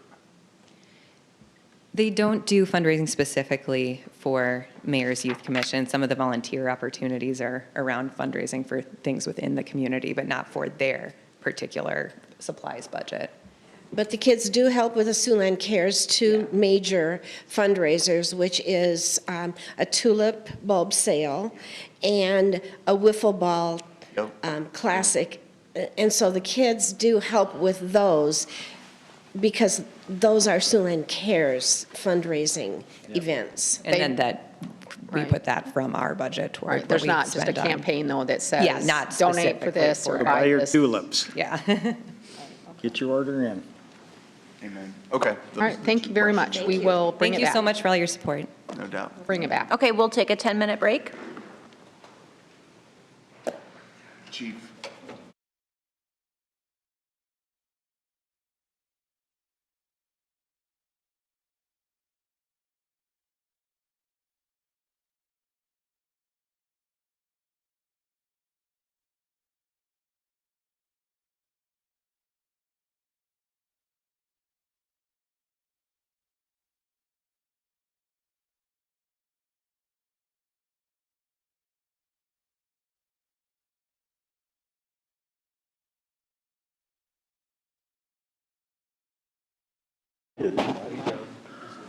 That's why I've been We complaining. have Fire Department, page 133, Chief Everett.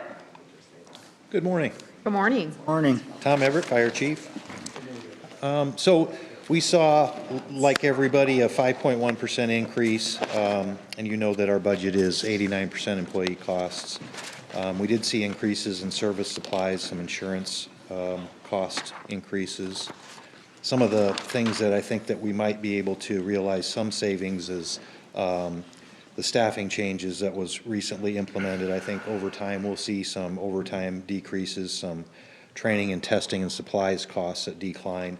And part of that was a $90,000 line reduction for our part-time on-call staff in that division. Also, we'll just continue to be as aggressive as possible with grants. We've had some great luck there, even this year. But we do have a couple budgeted projects like the radio project and the fire equipment projects that if we're successful with grants, we'll be able to remove, it looks like about $420,000 from our CIP ask. So, and our challenges continue to be our call volume increases substantially each year, around that 5% mark, and the staffing, which I think you guys did everything you could to address. So I think this year we'll see some improvements there. Any questions for me? How come the reimbursements go down? Tell me why that is.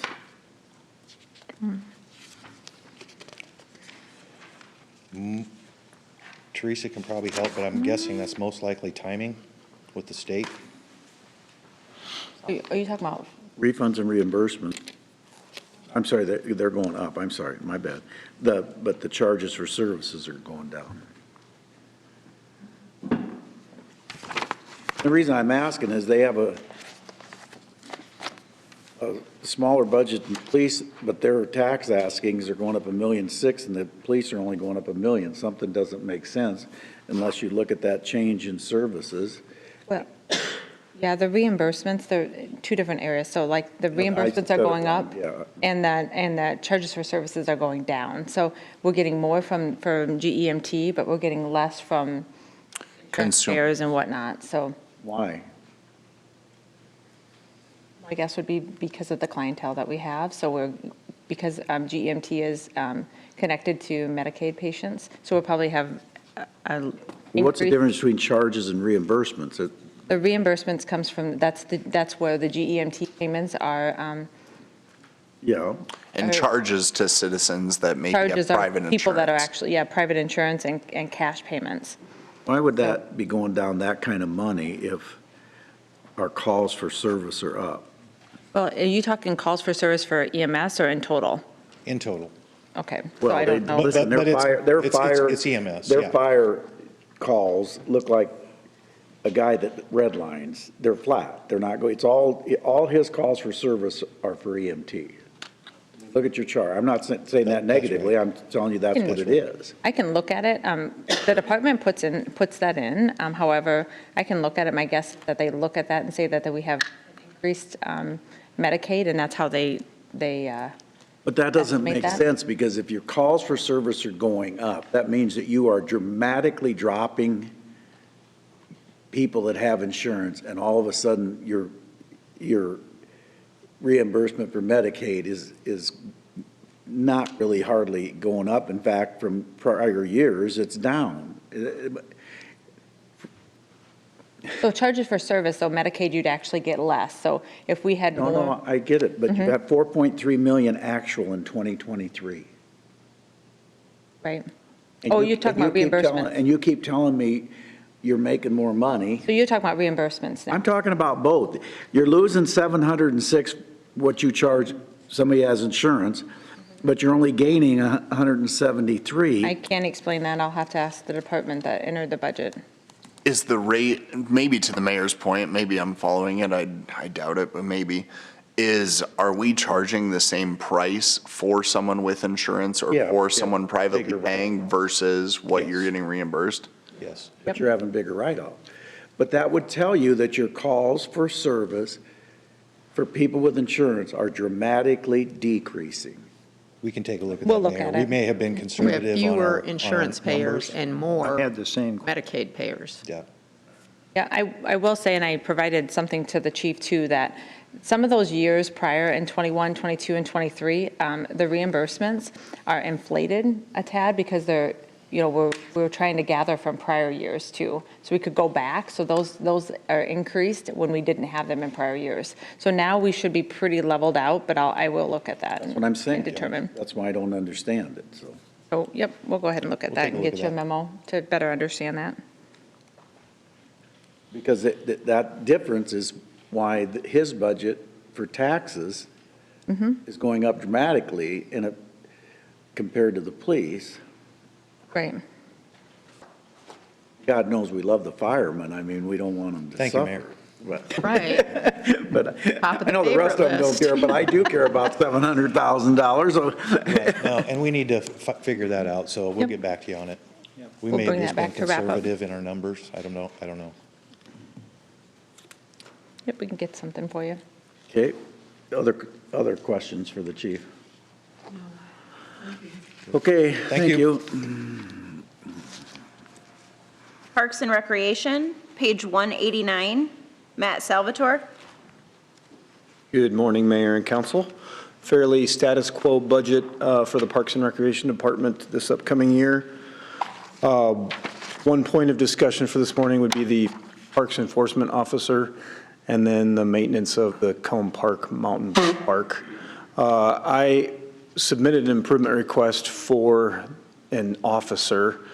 Been thinking about that since we've submitted. I think the best use of those funds is to go with the Woodbury County deputies to start out this whole process of enforcement, and then we can continue to evaluate that. So that would be a pretty major decrease compared to what the current position would be funded. So that's my recommendation, is to start with $50,000 for using Woodbury County deputies. And we don't currently have anything in the budget for the maintenance of the Combe Park Mountain Bike Park. We'd also talked about possibly taking over the Riverside Soccer Complex. That was a $65,000 budget improvement request. So by going with the deputies, we could fund that request.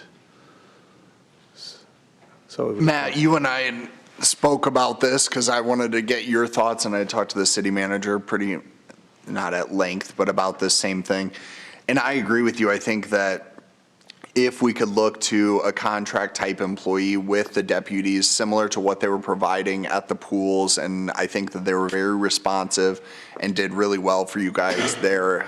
I think that, yeah, if we could look at what does the schedule look like for them, when would they be needed in the various parks, in the different areas, because as you and I had talked, I mean, I think if you have at least a budget and you can see when the greatest need would be, when you can schedule them, whether it's one individual, two individuals, I think you need to have a buddy system for quite a bit of that. And we're such a far spread out city. I mean, we were saying, you know, you could have one at Bacon Creek and one in Riverside, and you know, you still need to cover all of those different areas. So I think this is a smart way to go as far as to at least try it. Look, this is the first year just to see, you know, if we see a noticeable improvement in our parks, because we have these great amenities. We need to make sure that people feel safe utilizing them. And in addition to that, deter bad actors from doing things. I mean, look at out at the Miracle League and some of the vandalism that we've experienced. You're talking tens of thousands of dollars of damage, and any presence that we can have, I think, would really be appreciated on that side. And then furthermore, so that's just in support of your, I think, taking 50,000 and saying where that money can go as far as how you can better utilize that. The second part that you brought up was the funding of, especially the mountain biking side. I understand the soccer complex, if and when that would happen, how that could be a benefit as well. What I urged you to think about, and why I think the mountain biking component is important, is look, this is a serious amenity that we're adding to our community. And I think it's through largely the generosity of a lot of those donors that it's being made possible. And I think the best way to recoup their investment is to capitalize on that, make sure that we have it maintained to a level that's necessary, but also get that return, whether it's thinking about programming or just like the coordination of those different things. I think we're going to recoup that and more by having a dedicated person to be able to do some of that. And I think we're looking at all of 20 hours a week of maintenance for 10.5 miles of natural surface trails. For sure. Will they be posse members, or will they be actually deputies that they pull off patrol from somewhere else? Actual deputies. So they'd be just working after hours.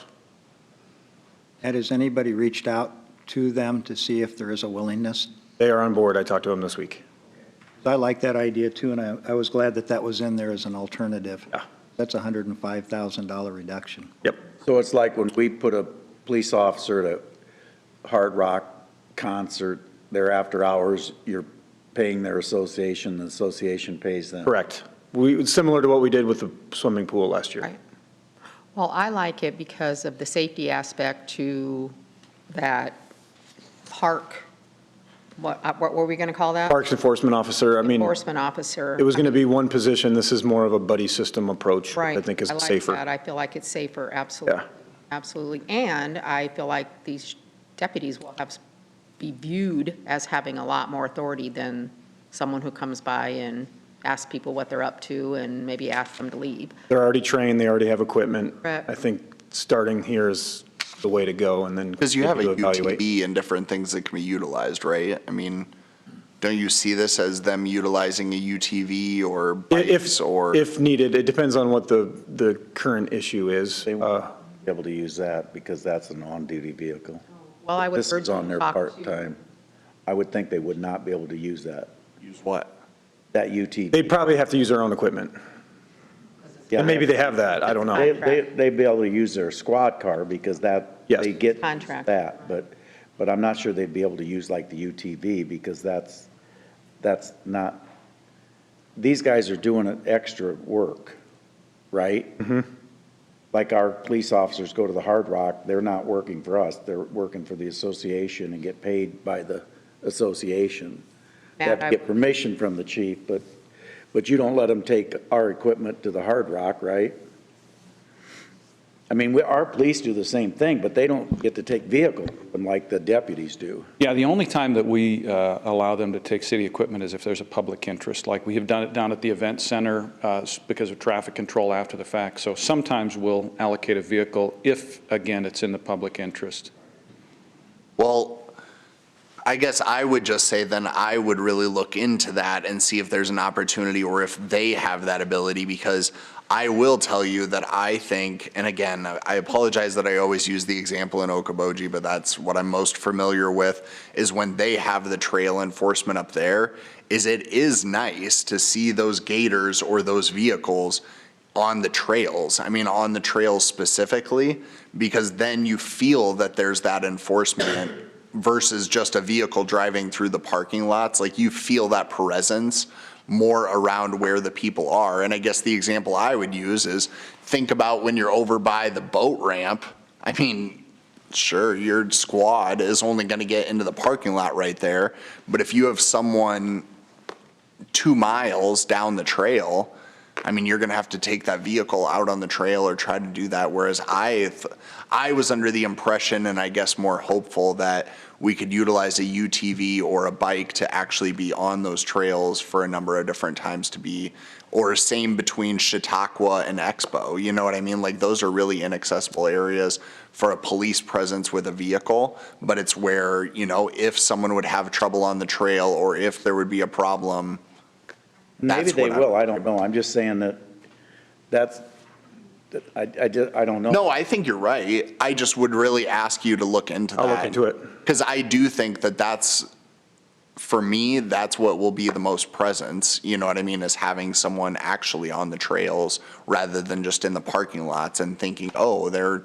enforcing the parking lots a lot more or driving around more. I mean, both are win-win things, but the other component of that I was going to urge you is, when you're talking to these deputies, is my hope, and whether you utilize volunteers more, whether it's with Rita and, you know, volunteers or friends of the police officers or different things like that. One thing that I think about that I appreciate that they do with that trail enforcement in Okoboji is it's also about, not customer service, but also just like having water bottles to be able to pass out to people along the trail system, and then also picking up trash. Like, usually they have a trash bag in the back of the UTV, and we'll try to pick up stuff along the riverfront or along the trail, because I think, look, we all need to do an effort for litter. But I just think those are conversations worth having. Matt? Matt? Yeah. Just a clarification for me. So you'd have a off-duty deputy on the trails and an off-duty deputy that would be just doing the parks? No, they'd probably likely be together.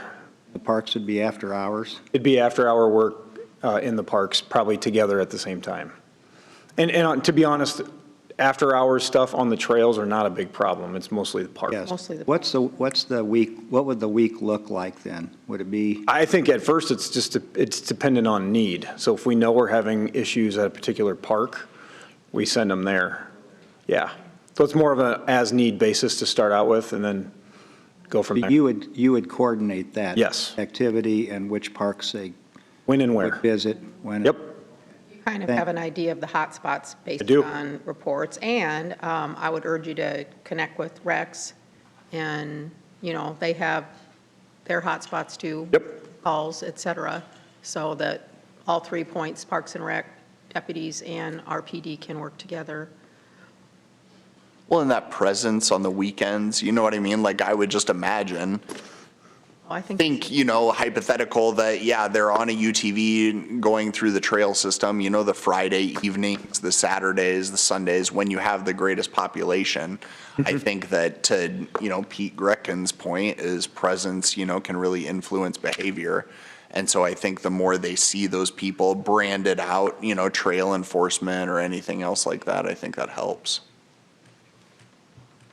But yeah, thank you for this. What are you going to do in Riverside then? We would take it over, manage it ourselves, rent it out to the public, so multiple organizations will be able to utilize it instead of just one.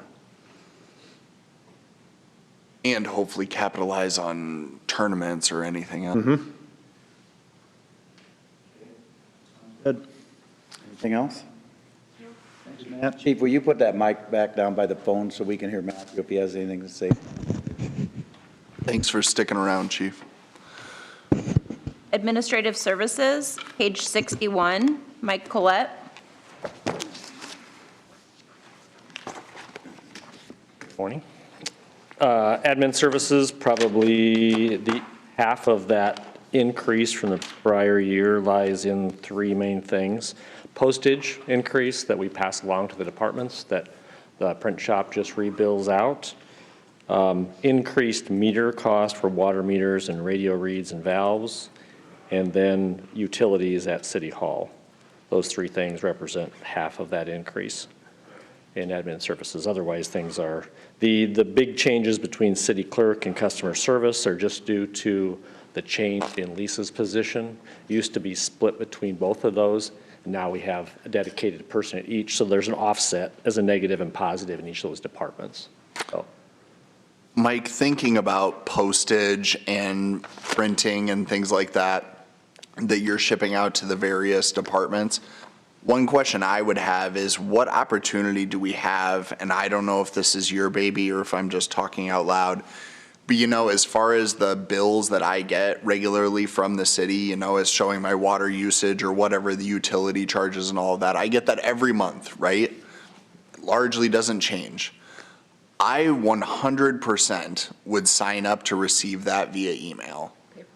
Can do that. You can do that. Can I? Yeah. And I just didn't know how? Yeah, that's a. So maybe it's just an education side of it then, is letting people know that they can do that, because it's like, do put it out, if that would social save, media wise. if that would save the city's bottom line, it's like I literally open it, look at it and shred it. Open it, look at it and shred it. There's 0 point in me having that.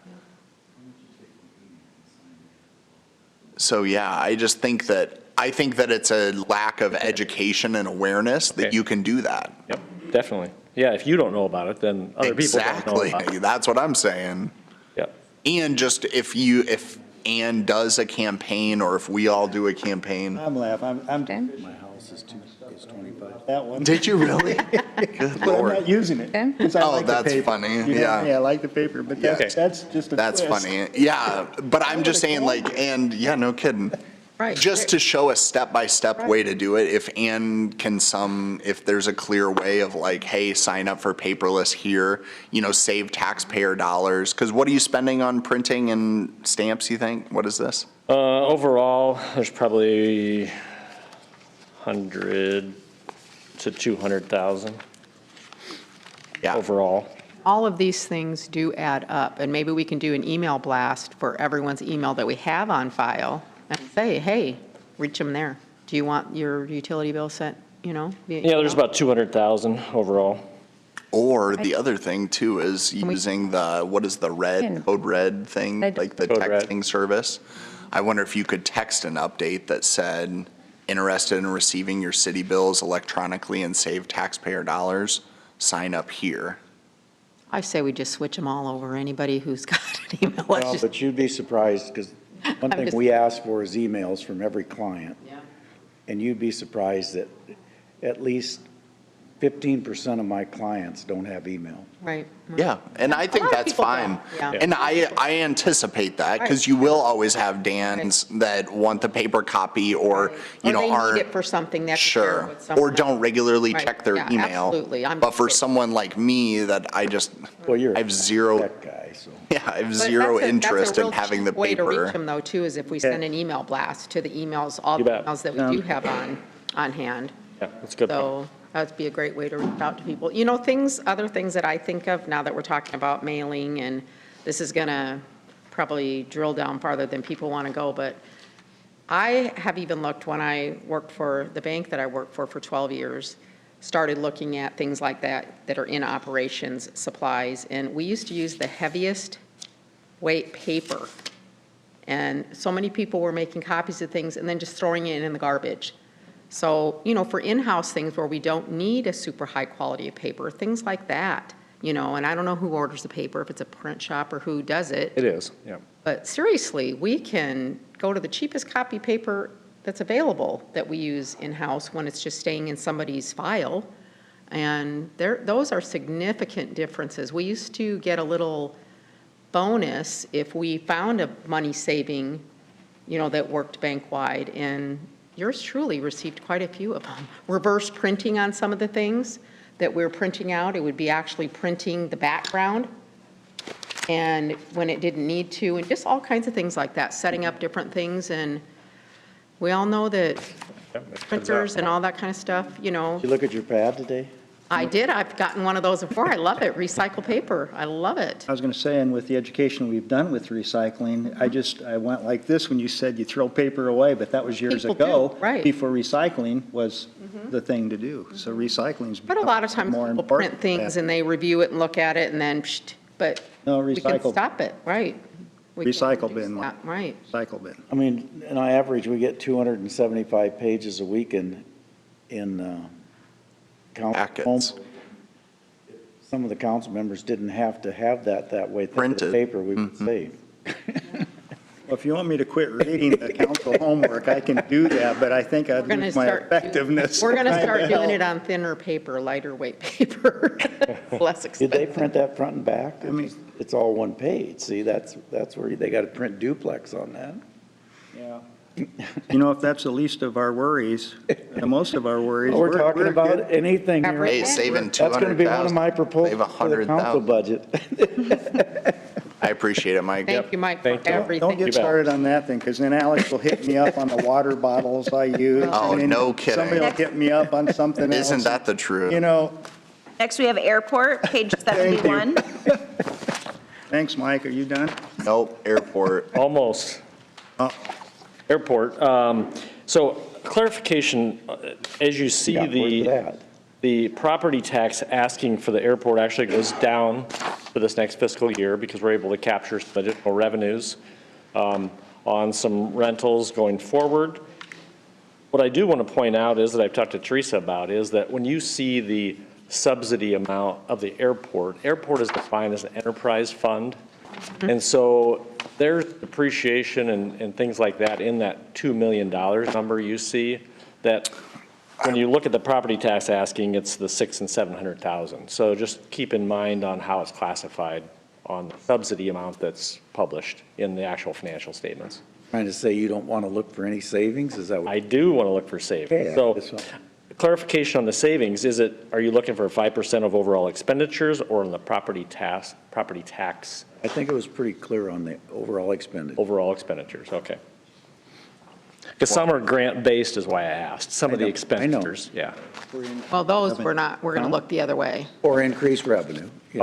Okay. See, and that's my thing, is I think down when you're looking at airport and property in that entire area, it's increased revenue. I think as a city, we're sitting on such opportunity and have not capitalized on that. I'm glad we're going through the RFP process and different things, but man, we just, could do better. So thank you, Mike. Up next, we have transit, page 267. Yeah, the largest increase in transit as a whole, and again, it's backed by an operating grant, is last year we went through and added a route. And as the city has grown, it was just finally that time to add a route, mostly to the south. So we capture much more of a service area to the south in Bridgeport and Southbridge and get to more of those employers. And it's showing up in passenger numbers as well. So most of the increase in the overall expenditures in the operations piece is due to that additional route and the expenses that come with that for people, fuel, maintenance. Otherwise, the other departments are minimal or reduced amount.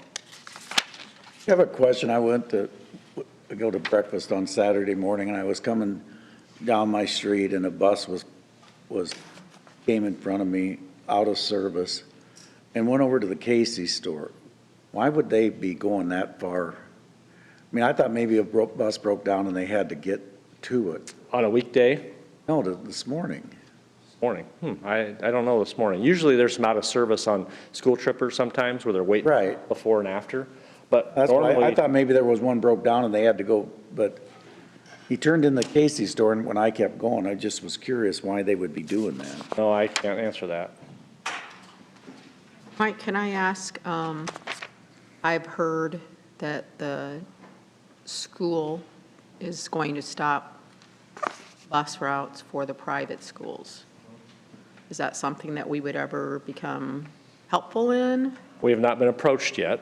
I've Oh, I'm been wondering, thinking about the that. same thing. I don't know where they're going to go with that, because personnel become a challenge. When you see some of our overtime with transit last year, I think we're okay now going forward again with staffing levels, but it's really hard to get CDL drivers, and that's probably part of the school's decision as well.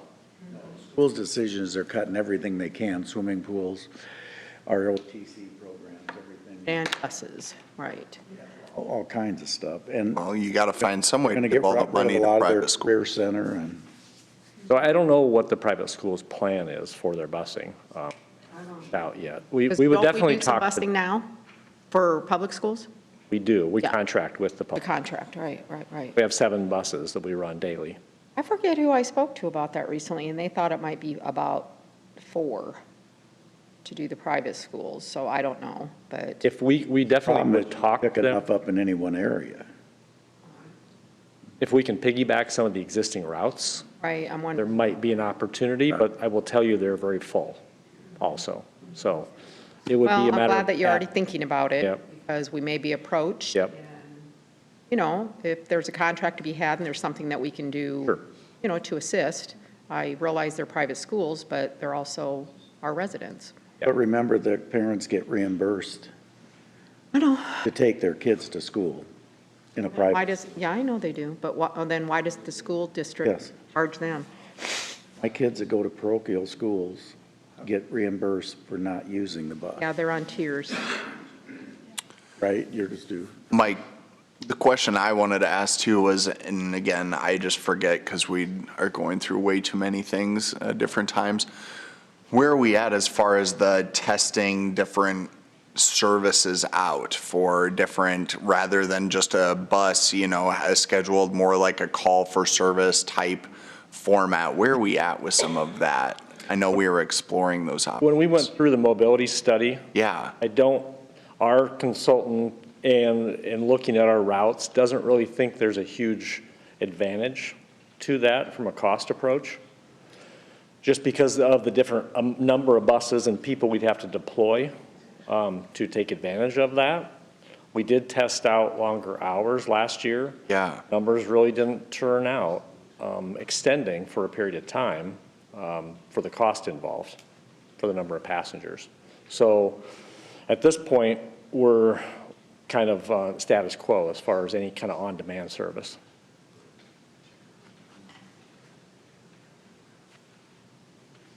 Yeah, it's just something I hear a lot about, you know what I mean? But then you just don't see the numbers shake it out as much. And You know that's what I the mean? thing And I about don't the know. extended hours as well. I don't know if it's a few people saying it over and over because the numbers in masses didn't really show up. That part, Mike, surprises me, that there wouldn't be more riders after, when you say after hours, like after 6? Yeah, we extended it 2 extra hours Yeah. for a period of 3 months, and the numbers just didn't show that. I thought it would just be the other way. And the other side of it too is now I know we're exploring this, and I think Jason does a good job exploring some of this too, but just thinking how we can coordinate or work better with private companies. You know what I mean? Like Yep. if there is an opportunity that we need, whether it's a swing shift or a later shift, to support those, because that's the biggest thing is going to be workforce challenges. And you know, some of those different areas, we need to be able to get people there, and they're subsidizing it in different ways. So can we work with our bus system to make it more efficient, We have better? really made an effort to reach out to those with certs on van pooling programs. Right now, the employers don't seem to be very interested in van pooling. It appears to be the most efficient way to deal with those, but they don't seem interested in that option. So Mike, do you coordinate with CERTs? we do. It depends on what the They service, do the after hours? Do you know? after hours. We offer what we call the nights and weekends program. So anybody paratransit eligible can use a regular cab service after hours for nights and weekends when we don't run paratransit. But otherwise, certs, we don't really deal with the certs separate service. And is that the same rate as certs? The No. nights and weekend? We charge $10 to the user for that. So like I'm able to get certs, I still have that card or whatever, so then I would be able to call Caravan or those accessible services, and if I wanted to go from my house to the Hard Rock and back, it's $20? Yep. $10, $20? Cheaper than Uber. And we subsidize the more difference then on that cab ride. I better make that money back at Hard Rock then. Well, I think you would. I got you. Thanks, Mike. You bet. Okay, thank you. Human Rights, page 159, Karen Mackey. Good morning. Morning. Karen Mackey, Human Rights Director. I'll give you just a quick update on how things are going this year. We've had 17 new cases filed, but staff has been able to close 22 cases, and right now we only have 15 cases pending an investigation, which that's actually really good for this time of the year. Usually we have a lot bigger backlog. We continue to meet people where they need, anytime, anywhere. As far as the calls and visits to our office, about 61% are still out of our scope. People don't necessarily know where to go, and so they contact us, and we want to be the last wrong place they go. So being able to kind of direct them where they need to go. Yes, so our staff are very familiar with the social service agencies in town and other programs to know where to refer them to. We've got a great staff. We made use of the internship money this summer, rehired a Morningside College student. I have to give a shout out to Paige Taylor. She was just amazing. Just amazing. She, knocked it out of the park as far as our outreach. She was sometimes going to more than one event in a day and doing outreach. So what questions do you have for me? As the director, remind me, do you also do investigations and assist with those or directing that? I'm trying to think of the delineation of services. I know you kind of oversee, obviously, all the operations and the different programs and partnerships, all those things. Do you assist with investigations as well, or is that just more left to that one position? Well, the reality is, being a small office, we're all helping with investigations. Sure. I am.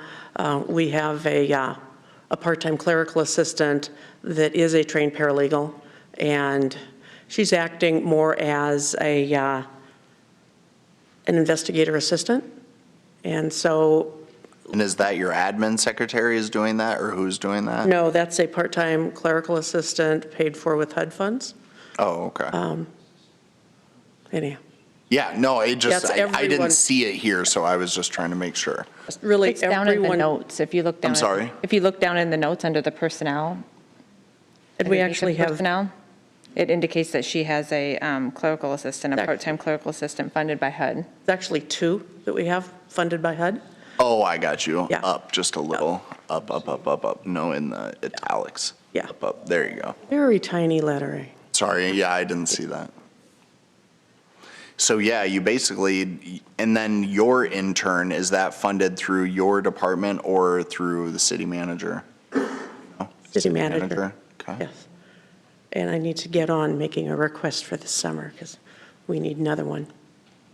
We do a lot of our outreach in the summer. There's a lot of events that person can go to. So we make great work out of them. That clerical assistant, can they be full-time? Would that, as far as under HUD, would HUD pay for that person to be full-time if needed? Well, I think I would run through our HUD money pretty quickly. That person really, they do need to be full-time. And, you know, we need to, at some point, have either a second investigator or an investigator assistant position, because that's really what the person's doing. They're being paid clerical assistant wages, and that's not really what they're doing. They are interviewing people. They're doing a lot of the interviews. That's what that HUD position is paid at, that clerical assistant, but they're. Yeah.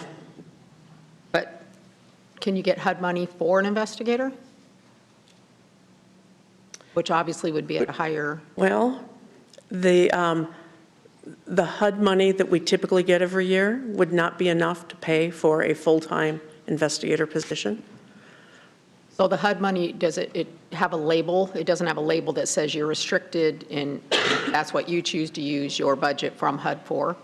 Okay. You just get X allocation every year. Right. And then use it whatever way you seem best. And the HUD money is dependent, so the HUD money we get next year depends on how many housing cases we close this year. They don't care what the finding is, cause, no cause, you get it closed. So some of our money, we get paid, I think at $3,600 per case that we close. We get paid more money if it's a complex case. We do get a bonus if it ends up in litigation, but that really doesn't pay for the costs of our attorney handling that. We also get some administrative funds just to pay for keeping the lights on and those kinds of things. And then we have training funds. So actually, any of the conferences or anything I go to or any of the staff, we're paying for that with HUD funds. So some of it from HUD is specifically for training. But the rest of it we can use however we want. So then, sorry for the additional questions. No. With the cases, then you're saying if it's HUD specific and housing, you get $3,600 per. I believe that's roughly. the amount. Yeah. I'm not holding you to that number. Of all of the cases that come in, what percentage are housing related? Closed, not come in, closed. No, I know, but yeah, well. You're wondering how many we generate. Sure, and what the percentage is of coming in versus, are they labor disputes? Is it mostly housing? Is it? Mostly employment cases that we deal with. Yeah. We get somewhere between maybe 7 to 10 people coming in a year and wanting to file a complaint, but then sometimes there's jurisdictional issues where we may not be the parties handling it. Any of the, what people call HUD properties in town, the site-based HUD money, we don't have jurisdiction on. Now, frequently HUD will take that case and once they look at it, send it to us and want us to investigate it, and then we'll get paid for that. But that doesn't always happen. And also, we talk to a lot of people who ultimately don't file. That's really, it's their life, it's their choice, and especially when it's a housing matter, they may have to have somewhere else to go. We had a case, this was about a year ago now. We had 3 individuals who filed housing complaints, and 1 or 2 of them were convicted sex offenders. The number of properties in town where they can live is very narrow. They only started to think about the consequences after they filed and realized they likely were going to end up homeless. That was a case, though, we were able to work with the landlord and immediately get it settled with a favorable settlement for both sides. And part of that was that those people were able to continue to live there. So we kind of deal with all sorts of things. That was the case where I had 2 staff.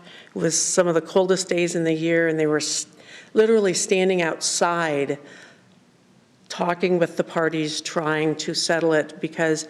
No, I remember that. Yeah, in your joint meeting. Yeah, that was a bad one. Anyhow, other questions? Karen, are state grants just non-existent? We just, yeah. Okay. There just isn't anything with. We get about $250 from the ICRC per case that we issue a finding in, if it's within a certain timeline. So $250 or $3,600.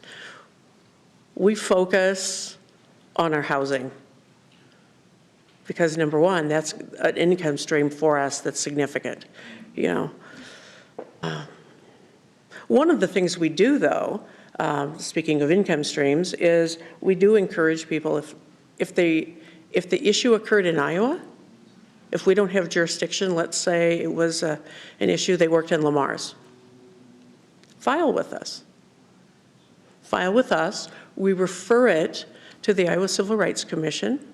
We get close to the same amount of money whether we investigate the case or not. So we are getting in cases from small towns in Iowa, and then we refer those on.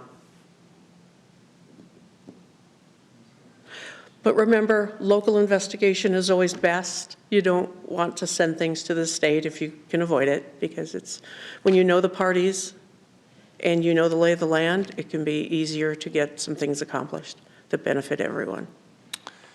You two will look at the 5%? Of course. Yes, of course.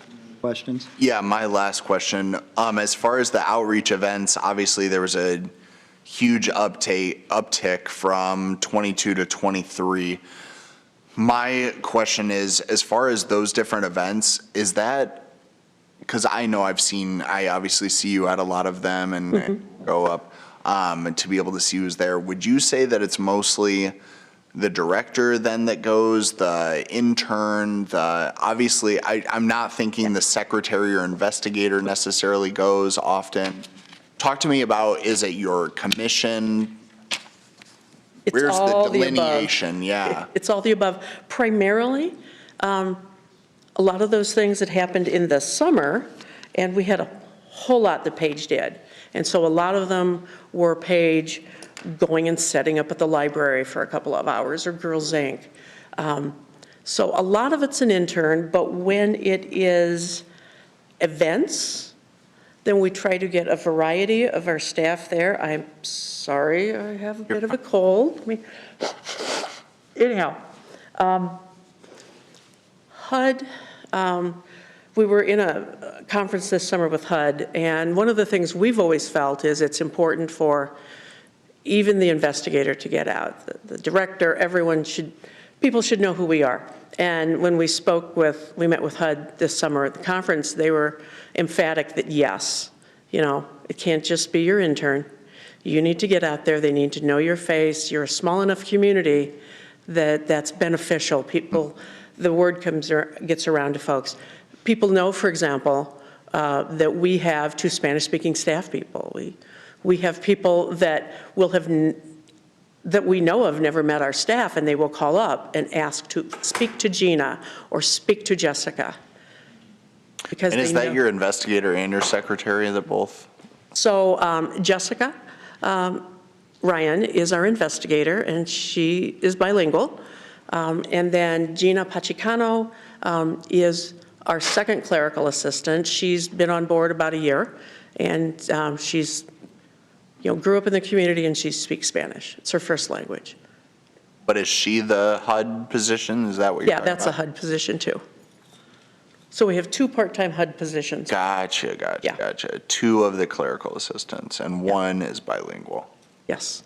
Gotcha. Okay. Thanks, Karen. Right. Thank you. Thank you very much. Economic and Community Development, page 99, Marty Doherty.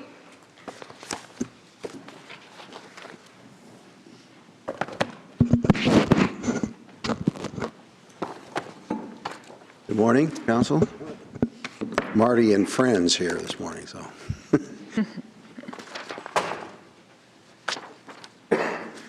So, talking about economic and community development, it's a fairly status quo kind of budget. Last year, as you know, we did do a number of reorganization steps that we took. For the most part, those are in place, and things are going pretty well. There aren't a lot of budget-type changes here reflecting that. I think those were already kind of worked into the budget. So, some of the changes were just adjustments based on actual use. These guys are very good at that. Sarah.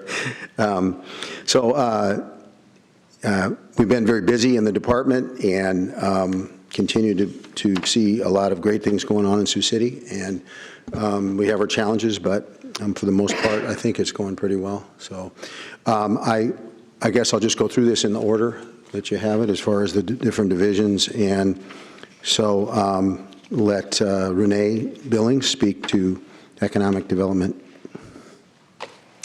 Good morning. There you are. Yes, we've been busier than ever, taking on residential development, commercial development, industrial development, entrepreneurial development. You can see in the budget, pretty status quo, as Marty mentioned.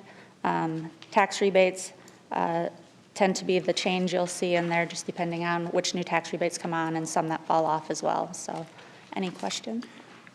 On the TIF administration fund, can you explain that for me, the decrease? That would be, I believe, finance changed the way that tax rebates are presented. In the past, we've always paid all of the rebates out of the TIF admin fund, but now we'll directly pay them out of the appropriate TIF. So although the admin fund goes down, you see the individual TIFs. So the CBD, the Floyd, and the Dono TIF have increased. That's where the rebates sit now instead of in the admin fund. Just different way of classifying it. I can talk to you later about it. I'm just not. Okay. Well, see, this was $3 million. Right. So. No, it's 500. But there was nothing here, so you come down here and there's your $3 million. Oh. So it's actually increased a little over half of it. Thank you. I did not read it that way. Okay. Thank you. I'll talk about housing and neighborhood services. Amy and Jill were not able, they're both out of town this weekend, but I'll answer any questions as best I can. Both of those are, of course, heavily influenced by HUD funding, and I know there's a continuing resolution, a series of continuing resolutions, and so they both told me they won't know the exact numbers until March when that's concluded, but they don't anticipate any major changes to the programs. And of course, in Jill's case, we did complete, a lot of these things took place last year, but completed the move to their new offices, or completed the rest of the staff moving over there. That's gone very well. And they also received a $5 million lead grant. I'm not sure that's all plugged into the budget here, but that was great news for Sioux City, as we've had lead grant programs running for a number of years, and that will ensure that goes on and addresses that important need in our community. Housing voucher program, I was just going to mention, a lot of people don't realize there's a lot of talk about housing. In 2023, fiscal year 2023, there was a total of over $4.9 million provided to landlords in Sioux City. 998 households benefited from that. Average monthly assistance payment is $411. So How much was that first number, Marty? over 4.9 million is the total. It was provided in the last fiscal year through the housing voucher program.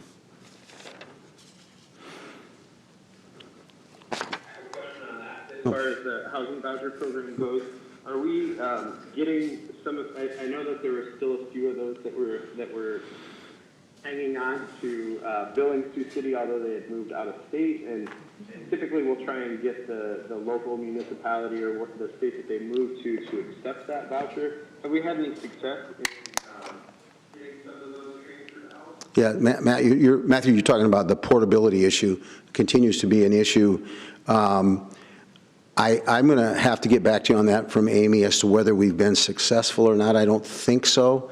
That's a tough issue, and as you know, we've lobbied on that issue in Washington, and there's been some bills Senator introduced. Ernst was going to do something, or had a bill proposed or something. Bills have been proposed, yeah, and it does make a significant impact on our ability to keep those funds helping people in Sioux City. So I know Amy continues to work on that.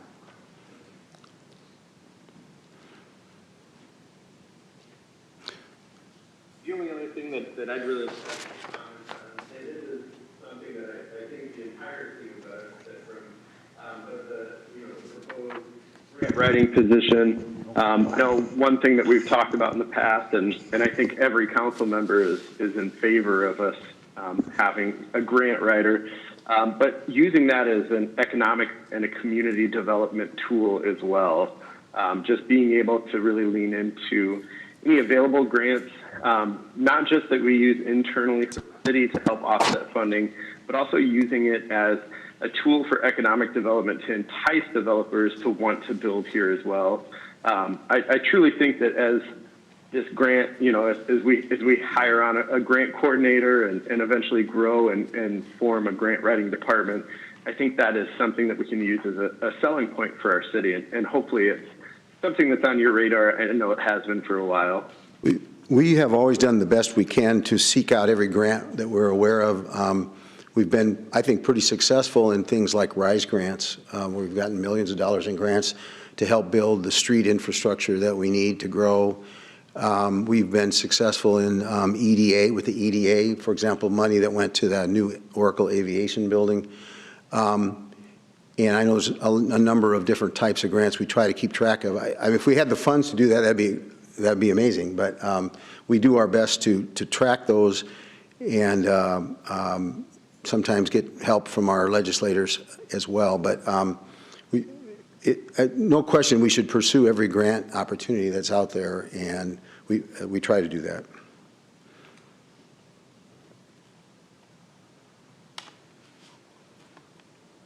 One here? Yep. I asked Daryl to come up and talk about inspections. Our budget is basically, again, about the same as last year.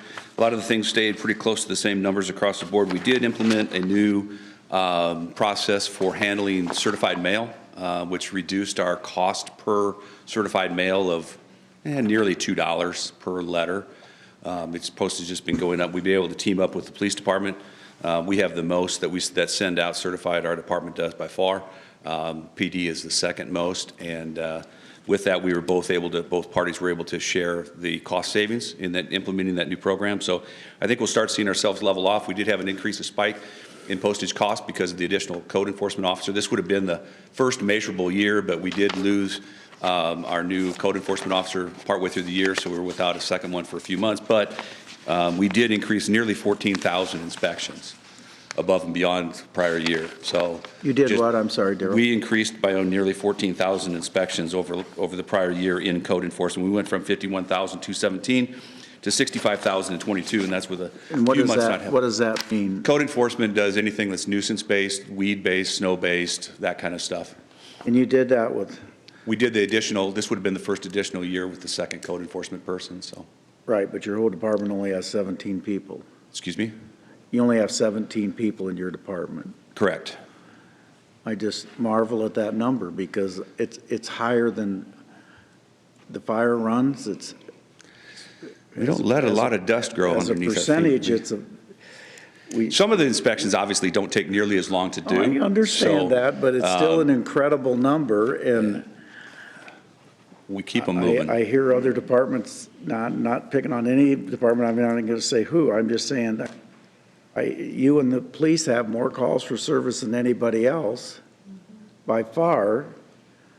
And when you look at it in relationship to other budgets, you've got a lot of them. We do have a pretty good staff that will bleed over into other people's areas and help them out if they get behind and if they've got a little extra time. So it's worked out really well for us. And this additional staff member, I can't thank you enough, from a couple years ago when we were able to put that in place. I think we've seen an improvement in a lot of areas in this town. There was a lot of areas that just didn't get hit, and we've been able to make a difference in those neighborhoods, I think. So, can you give me an example of the range, just so we can kind of feel like how fast can they, do this inspection? Could it be I don't know, a couch laying across the sidewalk and they call you and you go out and check and contact the owner? I mean, what's the range from something small that's really quick to? Well, yeah, I mean, something small complaint? really quick is going to be an inspection where we go out and we'll do a weed inspection. It's probably one of the quickest ones. Okay. We'll pull up, we'll notice the weeds, the individual will get out of the car, post it on the property, get back in the car, and then make Pick their up documentation, pictures, and move away on. they go. Okay. The half of clerical assistant position, when that was increased, there it was able to help with the letters being sent and some of that data entry. Now, when they come in, code enforcement officers will stagger their time that they come in, and they'll be in the office doing paperwork for the first hour or so, and then they'll hit the road, and then if their time allows, they'll come back in and finish up paperwork then as well. So it could go from that to even a rental inspections, for instance. You could go to one apartment building, and it might take 5 minutes in a particular unit, and then you go to the next one, and you've got a whole litany of things to write up, and it may take you a half hour, 45 minutes in there. So thank you. It's my team. It's not me. Thank you. I just want to say, my little bit expanded role in some of these areas, I am impressed by the records that they keep in inspections. They open a case, they keep it on their computer. It's amazing to me how detailed they can go back and tell you exactly when someone was there, what happened, who was there.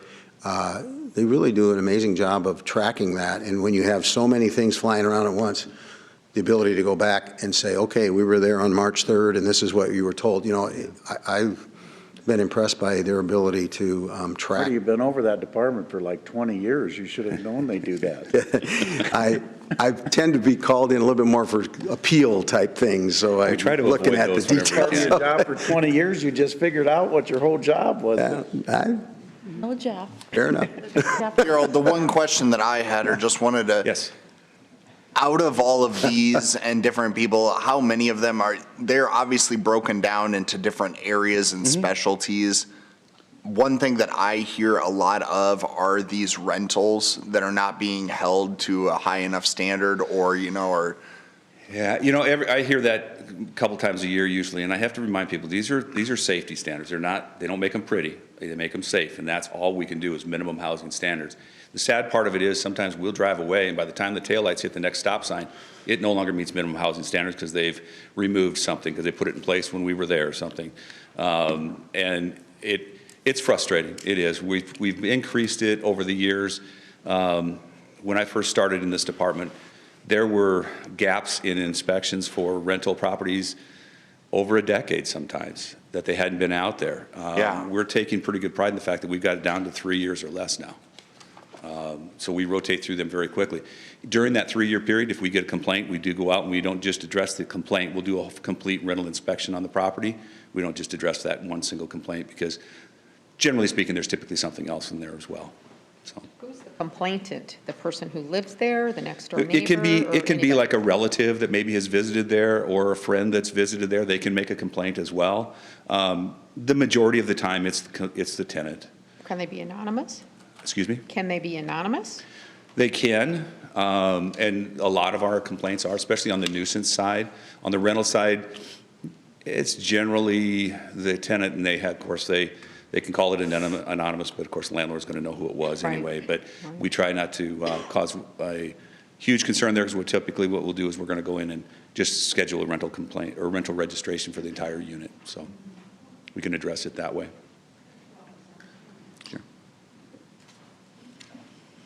Anything else? So you're adhering to the 3-year on the rentals? Yeah, we are. The combination inspectors, when time allows, if we've got a dip in inspections for remodels or new services or construction pieces, then they pick up rental inspections as well. That's one of being a combination inspector, that's one of the tasks that they're certified to be able to do. And they do. They'll usually schedule 2 or 3 a day. And if they've got a time of year where it's coming up a little slower, they try to go out several weeks, 2 to 3 weeks in advance on their times to set up, so you don't know exactly what your day is going to look like. But a lot of them will do 7 or 8, sometimes up to 10 or 12 a day if they've got it. And so they'll also tag up on big complexes where they might have 500 units to do in a day, and a couple of them will go out there and they'll go with the different maintenance people and go through the entire buildings. And that's those 3 positions, right? That's the combination inspectors, yeah. And the code enforcement officer in vehicle code, How much time do they actually spend on that? Because we really have a problem in this community that's very evident in a snowstorm that we just don't. It's tough. When we have an event like we just recently had, it's hard. I'm not going to lie. I mean, you have employees that don't make it to work because they're snowbound or what have you, but it's also your highest volume time of the year or season, and it might be a 5-day event, but you try to put all. 17 years ago when I started, I'm not trying to date myself, but 17 years ago, Joe Musil, which is the code enforcement / vehicle, is a shared employee between inspection services and the police department. And police department, he does the abandoned vehicles portion of the job. Well, when you have snowbound vehicles, guess what else you have? And that was all him. He was only the one doing the snow shoveling on sidewalks. So now you've got one individual trying to do everything all at one time. So we expanded that out. We included code enforcement and also combination inspectors to go out and assist in doing the sidewalks. And it's helped an awful lot because Joe's able to focus more on the abandoned vehicles than anything during a snow event like that. But what do they do when, I mean, because you can't inspect today necessarily vehicles unless it's a backyard deal, because you don't know if it's moved or not. So Right. Then do they do regular code enforcement? Yeah, really and I think there's probably this study that we're doing, the survey that we're doing right now is going to bring this to light, that the tasks and duties are completely different between the two code enforcement officers, which are 100% nuisance based, versus the code enforcement, and I call it / vehicle enforcement position of Joe Musil. There's different tasks and duties. So when there's not a ton of those, and Joe does towings and things like that every month as well. He has to go get vehicles prepared for the auctions that take place and what have you, the vehicles that have been towed. But in addition to that, we've given him an area of the city that he does nuisance enforcement on. So when he has the downtime between vehicles, he's also out patrolling that area for nuisance cases as well. Time with all those other duties. Yeah, we try to keep him busy. You know, he can get in trouble. I mean, to do that. Yeah. That's why I don't even know why you don't just put it all under one budget. The vehicle enforcement does require a certain certification, the NCIC certification, Right. which allows for them to be able to run VIN numbers and so forth. And not the other officers don't have that ability to do that. And I think that, keeping that a little bit more in-house, I think is good, not to have too many people with that certification, so. Other questions? Does that job require training then, at that level, to have access to the VIN numbers, et cetera, or no? It does. There's a class that he has to do, and he has to do continuing education as well, just like all the other inspectors in my office do continuing education to renew their certifications every 3 years. They have different disciplines, whether it's electrical or plumbing or mechanical or construction or property maintenance, all those different types of certifications do take continuing ed and recertification. Which is all mandatory to keep their job and to keep the city where they need to be. Most of the job descriptions do require it, have it written in their job description as a requirement. Some of them do not, but I personally require it, so. 5% memo? Excuse me? Did you get the 5% memo? Mayor? We've talked a little bit about 5%. I haven't really, we went through a number of items and we did send some back, but I'm not sure where we're going to cut. If we do, we're going to cut some services somewhere. Remember, you can raise revenues. Doesn't have to be a Always raise cut. revenues, it doesn't always have to be a cut. This is true. And we're probably due again. We haven't done a permit fee increase in quite some time. Honestly, That's the problem around here. Then we do one and it's a Then big it's a big bang. shocker, right, we need to do that big bang. incrementally, We little don't do bits them at a for time. Incrementally, We're always. probably Always. just, like on the rental fees, for instance, I know in surrounding communities, the rental fees have crept up a little bit higher than ours. We did a 3-year rental permit increase about 5 years ago, so we're about 2 years out of that now, where we did an increase each year for 3 years. And then we kind of let off a little bit because we did make a substantial increase that year. Because we probably had to catch up. Well, yeah, it hadn't been done. Substantial from what, 20 to 25? No, it went to 35. Now it is. Yeah, it went from 20 to 35. Over 3 in years. that time period, yeah. Over 3 years. Yeah. And now some of the other surrounding communities are a little bit more than that, I believe. Please don't take this for, this is just hearsay, but I believe South Sioux City's at 50 now. Okay, so you know There's it's some your time. opportunities. Just a review. Look at that. Harold, and I'm a big fan of not the Band-Aid approach, just the incremental increase. Right. People Yeah. have to understand that things are increasing all Yeah. around us, and your time has to increase as well, so. Yeah. Everything is wages and vehicles and everything are. I think I would add, given the age of housing in Sioux City and the amount of housing units that are rental, the challenges of tracking and inspecting those is growing, if anything. Yep. Agreed. Thank you. Thank you. The last area we had was the planning department, and there aren't too many changes in that. We've adjusted to the changes that were made last year. We're very busy. As you know, we just completed the sign ordinance, or at least the billboard part of that. We'll be bringing back those other changes or those other ideas. Number of annexations is up, which I think reflects growth in Sioux City. And we're also been reactivated the comp plan, and we'll be bringing that to you in the near future, and to the Planning Commission.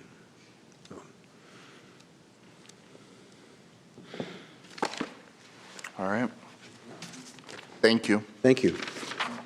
Next, we have Wastewater and Environmental Services, page 277, Tom Pingle.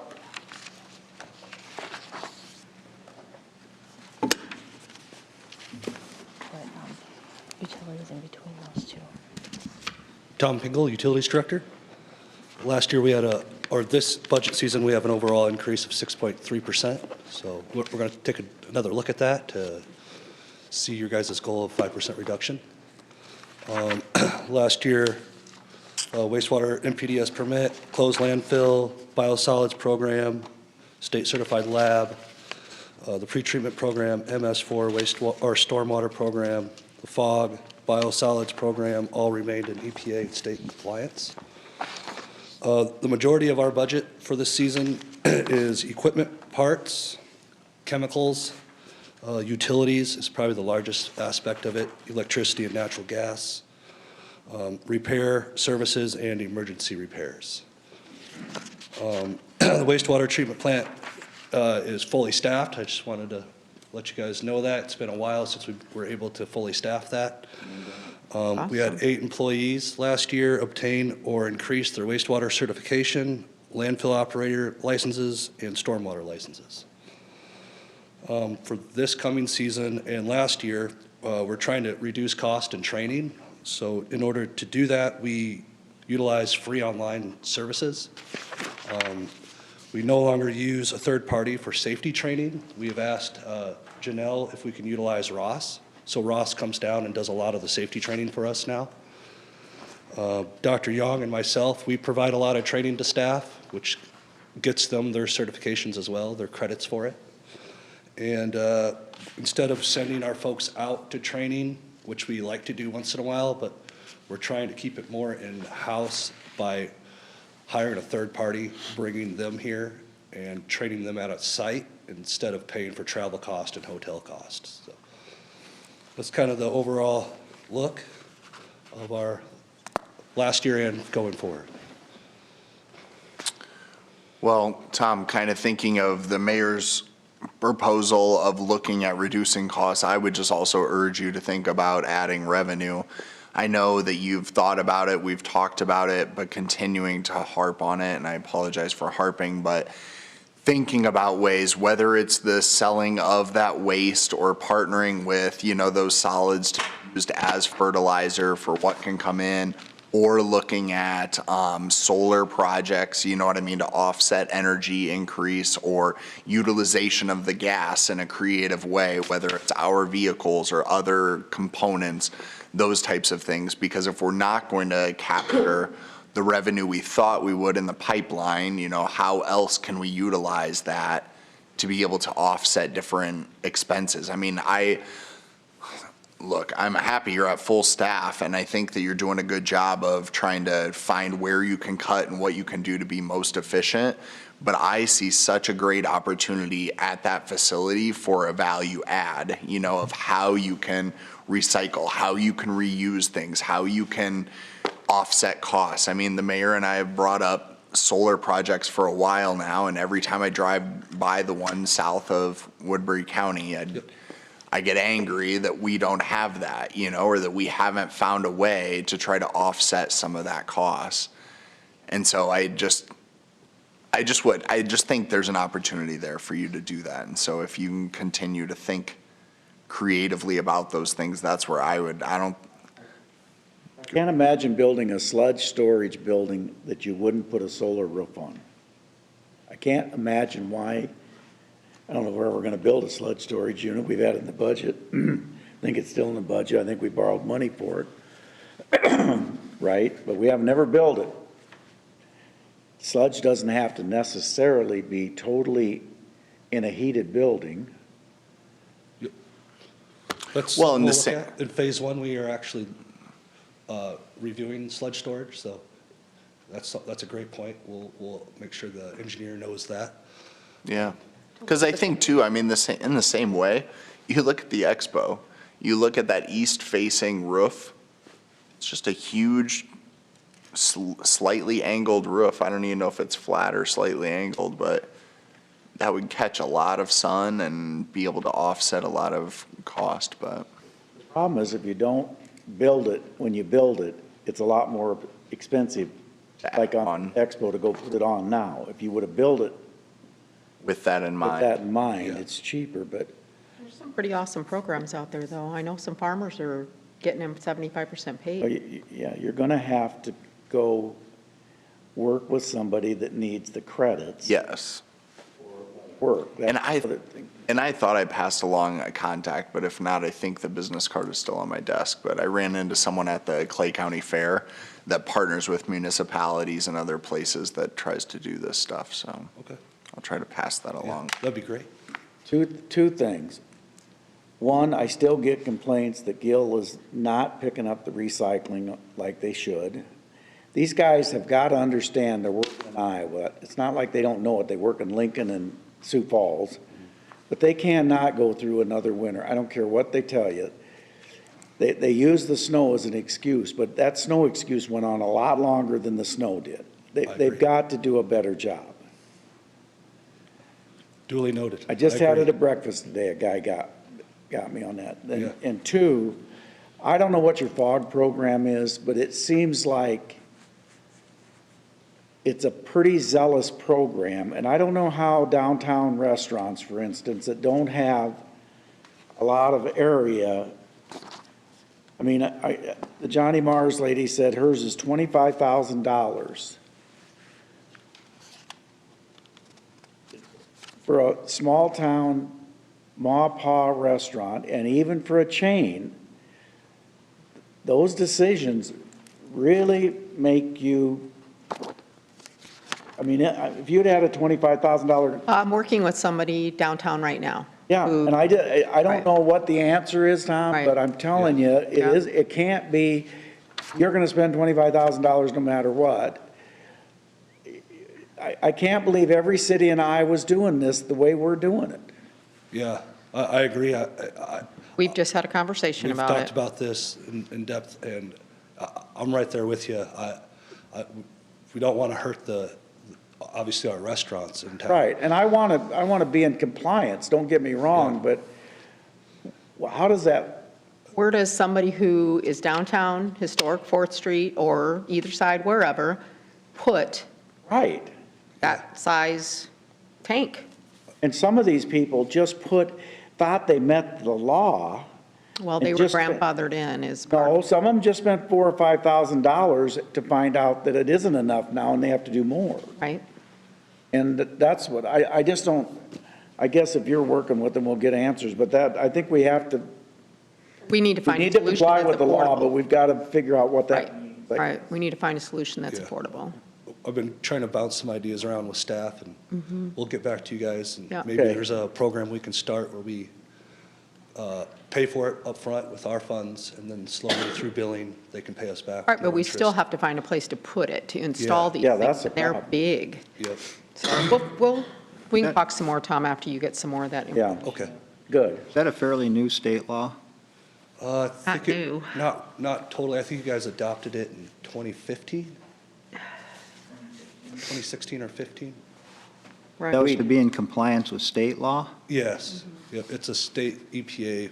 So we EPA should- forces the state to mandate these to local municipalities. Right, but the other reason you do it, though, let's be honest, is it causes less problems with our sewer system. I understand that, but there has to be a way you can pump that out and diminish the size, but you'd have to require them to show you that they pumped it out. Yep, more frequent pumping, something Right. like that. We can. Now, Soho always kept a record on the wall, so when we were inspected, they just had to pick up the clipboard and look at when Right. Yep. when it was dumped.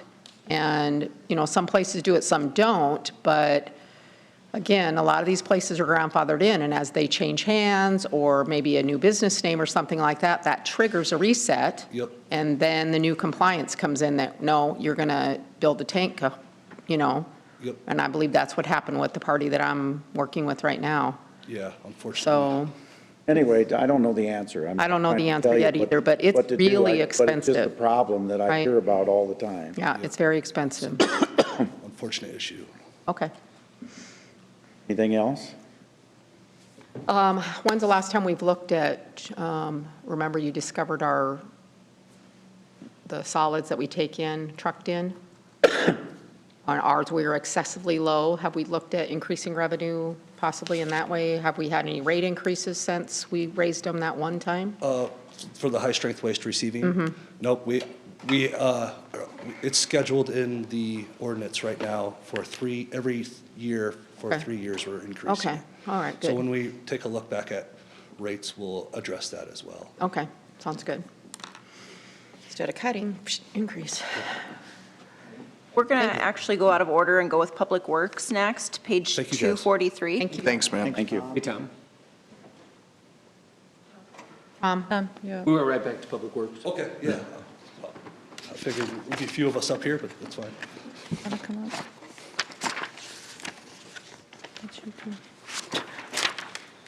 Tom, currently in the interim is overseeing engineering.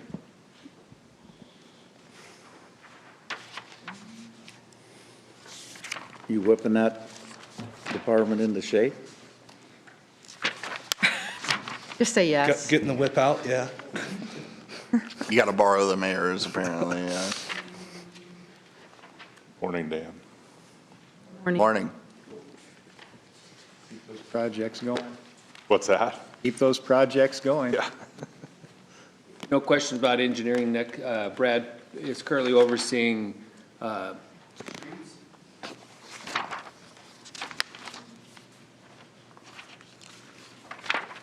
Just so it's noted, the engineering increased by 4.3%, and I'm going to work with Gordon to get that 5% goal. Okay.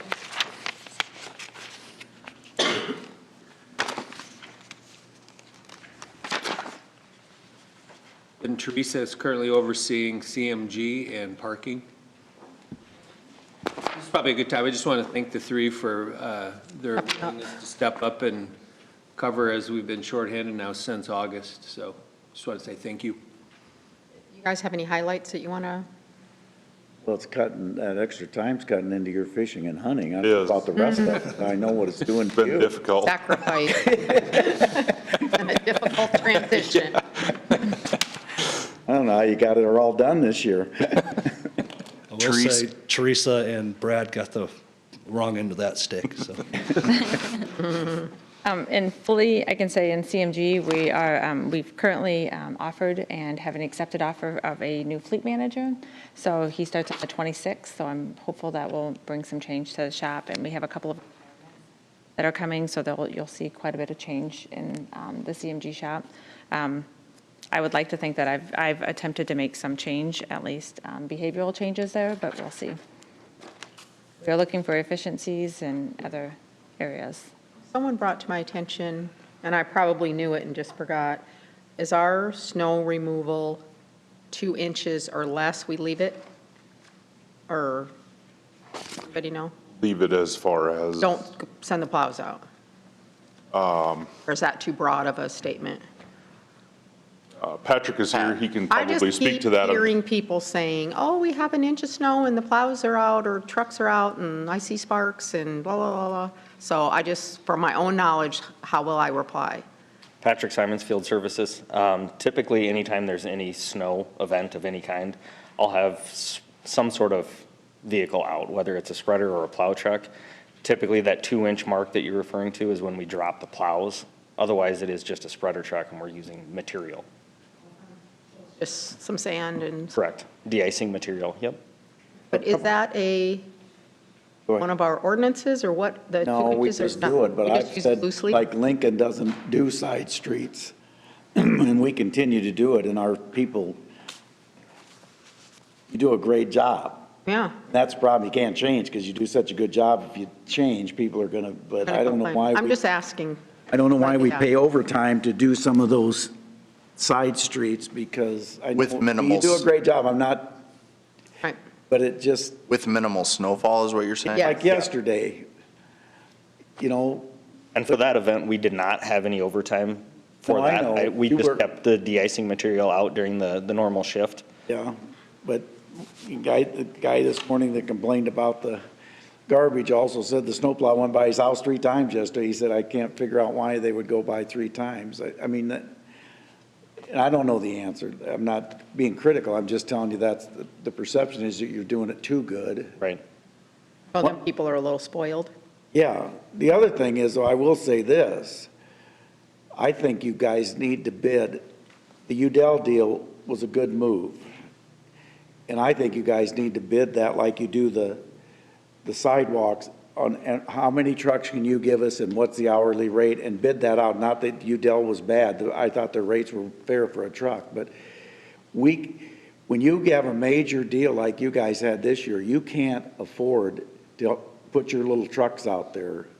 I think we should look at that every time, because it'll go so much more efficient and quickly if you have. Was that the side dump one? Yeah, Correct. you've got a couple side dump contractors ready to go with bids locked in, so you know what is, and bid it so that you know what it's gonna cost, ahead of like time. we do with sidewalks when you bid them. I think that's the way to go, and That seemed reasonably priced, too. boy, it did to me. A lot cheaper than if you're sending trucks out paying overtime. It looks like that's the way to go to me. With the amount of snow, I just don't think they even have the staff or the right fleet to accomplish that task with that amount of snow. That's The what I'm city does saying. it? So Right. lock your price in ahead of time, lock in the number of trucks you can expect, and then you're ready to go when you have a major event, and you know what the price is gonna be, but. But do you do that annually, or what do you? Going Yeah, into bid this it winter, I annually. reached out to a They couple may never- contractors to. Yeah, they to get may those never prices. have to hire them, but if they do. That's what I was gonna say, is it's like, gosh, this seems like, once a 5-year or whatever, however have often it is, but at budgeted least you know, yeah. But you bid all the replacements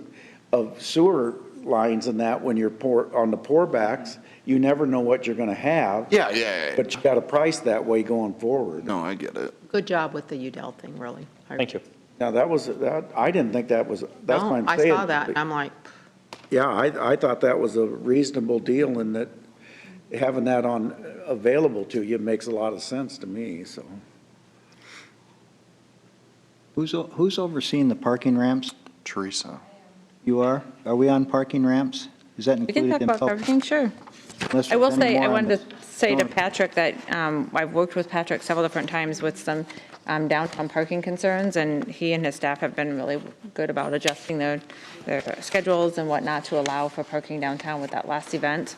Having businesses downtown and not being able to park for 5 or 6 days just wasn't reasonable, so Patrick was able to alleviate some of that stress for them, so I appreciate Good, that. way to go. Thank you. Yeah, very responsive, thank you. Yeah, I think Tiffany was- you're doing a good job in public work. Yeah. That's one place we don't get a lot of complaints. So. Appreciate that. Pat, Keep it up. where did you go to school, college? Morningside College at the time. Okay. In spite of that, Me you do a too, good job. actually. In spite of that, Patrick, you do Sarah, okay. too. You know, yeah. Just think if you'd have got a real education from USD, what you could be doing. I want to know who made Patrick a better person. Sorry about that. It's really getting nauseating up here. Yeah, exactly. Patrick, the other thing is, it seems like every year, it's just typical, we're caught off guard with any amount of heavy snowfall, and this year That's correct, yeah. well, but sometimes we act like it's new to us, and, you know, we should expect those to come and be prepared for them, and I think that's probably what preparation. Teresa, Yes. Teresa, I had one thing that I just wanted to talk about out loud when we're thinking about parking structures, especially ramps, is, and I saw this in a different area in a totally different application, but it reminded me of this that's very frustrating is, you know, we work out these parking deals with the Badgero, for example, or these different areas, and it's just not sustainable. Number one, I think that it's really tough to be sustainable and for us to be able to update or make improvements to that structure to make it go. But then secondarily, I don't know how you work this. I don't know how you work this into a development agreement or you work this into some type of agreement. But one of the biggest frustrations that I felt after knowing about that deal is where, you know, we charge a per parking space, and then what they charge, whether it's their employees, their tenants, or something else, is even higher. So it's almost like they're recouping the cost for that or making more on that. And it's twofold. I mean, it disincentivizes people to want to live downtown because they have to pay even more for parking.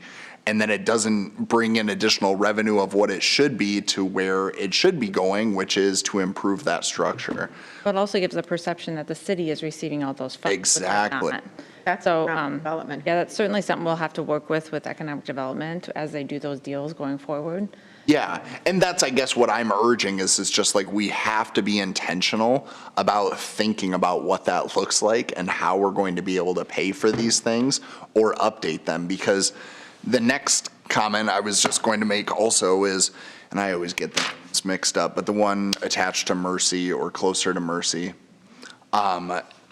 at some point in time, we're going to have to imagine what that looks like, how you're going to update, what that's going to be. And we need to start those partnerships or those dialogues now to make sure that we're planning for in 10 years, you know, what does it look like? What are the updates that are necessary? How do we level and build new? I just worry that we're not forward thinking enough with some of these structures. And They're very Elizabeth Sherman hired an Omaha contractor again that couldn't get enough labor to build it. That's what happened to that parking ramp. I can tell you the whole history of why that ramp turned out the way it did at lunch. I'll keep it. Yeah. My question, for the reason I brought up parking ramps, my question is and concern is I still get calls on safety in our parking ramp, and I responded. We've increased the lighting, we've increased We have, the patrolling. just recently Tiffany is working with PD too. Some of the concern is too, they get into a small atrium area in the parking ramp and the skywalk, that area, they sit down and then nobody can see them. So if you drive through the parking ramp, it doesn't really help things. So she's asked PD to try to at least patrol those areas, get out of your vehicle and go look. Because they kind of hide in those small areas, and if you sit down, there's that half wall and you can't see through. So she has just this past week been working with PD, and they've been receptive to go through the parking ramps more, not only drive through them, but actually walk through them, get out of their vehicle and walk through them, because they tend to hide in areas, and that's what we're finding. Well, I was thinking along the lines of if Matt Salvatore is successful with his parks that he's going to be policing, maybe we should look at doing that with parking ramps, because people are still calling about concerns they have about safety. And I try to answer them as best as I can. We have made a lot of improvements. We've come a long way. They used to be really dark. But I don't know I don't know what the statistics are for each parking ramp. Maybe we don't want to go public with something like that, but you know, how many calls have been made for each parking ramp, and what are they consist of, and that kind of thing. It's just, it just seems to be ongoing, and I'd like to see a fix if we could. And I think Alex quotes Pete Gretkin, I'll quote Pete Gretkin, you know, presence of officers really can make a difference. But you have to do more than just a drive, like you said, a drive-through in the morning and a drive-through in the afternoon. It's more, it has to be more. Well, more hours they're spent. starting to go up and down the stairs. That's where we find people are hiding, you know, primarily in the stairs. You can see them on that first floor, but once you get beyond that, you don't really see them. And that's part of the safety issue too, just having, you know, either transients or people inside of those areas. And they hide, you know, between cars and whatnot. So I'm hoping that the PD does help, but that's a good idea to have them patrol and pick back onto mats. Well, and you can use the police for that because they will be walking anyway. You wouldn't have to worry, but you can use off-duty police. Sure, yep. And then with regard to parking meters, I don't hear much about that the application that you can do from your phone must be a successful It does work. program. Yep, that's where we get most of our revenue. Yep. Thank you. Anything else? Brad, you don't Good have job. anything to say? Water and underground utilities. There we go. Page 287. Thank you, Tom. As far as water and underground goes, we're keeping a pretty flat budget for the year. We worked closely with finance. I think we took all of their recommendations that they sent us, things in check. I think we're providing a very good service, the underground portion for the budget that we have. Happy to answer any questions that anyone may have about drinking water or underground utilities. How much water are you pumping a day in Southbridge and how much are you selling? We're pumping, I think right now we're pumping about 4 million a day. It's down just a hair because of the winter months. What's it capable of, 10? 10, yep. And so you're pumping 4 and selling 4? Yeah. Not pumping any down the ditch? No. This is all getting used. But you still have 6 million gallons of water you could sell. Yep. And we have them tied together now. Zenith is tied together to, That's the CIP project for the upsize on Harbor Drive. That's the project where we're going to upsize the water main from Harbor up to roughly Lincoln Way to upsize so we can increase the capacity coming out of Southbridge. so I know why you need wells on the riverfront, but still, we have the capability to supply a lot of water yet, even in a drought. Yeah. Yep. And you have it, once you put that line in, you also have the way to repackage that plant and like double the capacity of that with what you have. Well, about, what is another 6 million? Right. And that's just a correct. matter of putting new equipment inside. It's not anything else. Yep. Just telling you all that so that you know if we have a problem on the riverfront, we Right. have a way to solve We the have problem. backup. Right. I'll provide a more detailed response to that. Well, it's good we're selling it. We used to pump it down the damn ditch and just run it for fun. Treating the water and treated water, we're down the ditch. That's good. I still think we ran that line bigger than, I thought we ran twins, and I know who was it, Gordon was explaining me engineering like I can't figure out what a pipe carries, but that's okay. Be sure and look at your 5%. Yeah, we'll provide a memo on the 5%. Thank you. All right. Thanks. City Council, page 91. Move that right out of the way. Thanks, Brad.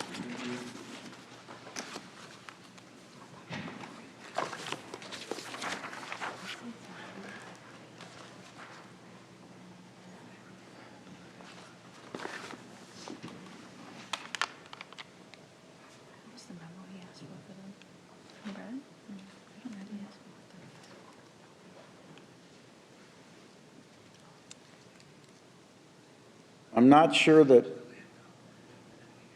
40,000, you need to watch that bill in the House, because if they turn elections partisan, you'll have a primary in the primary.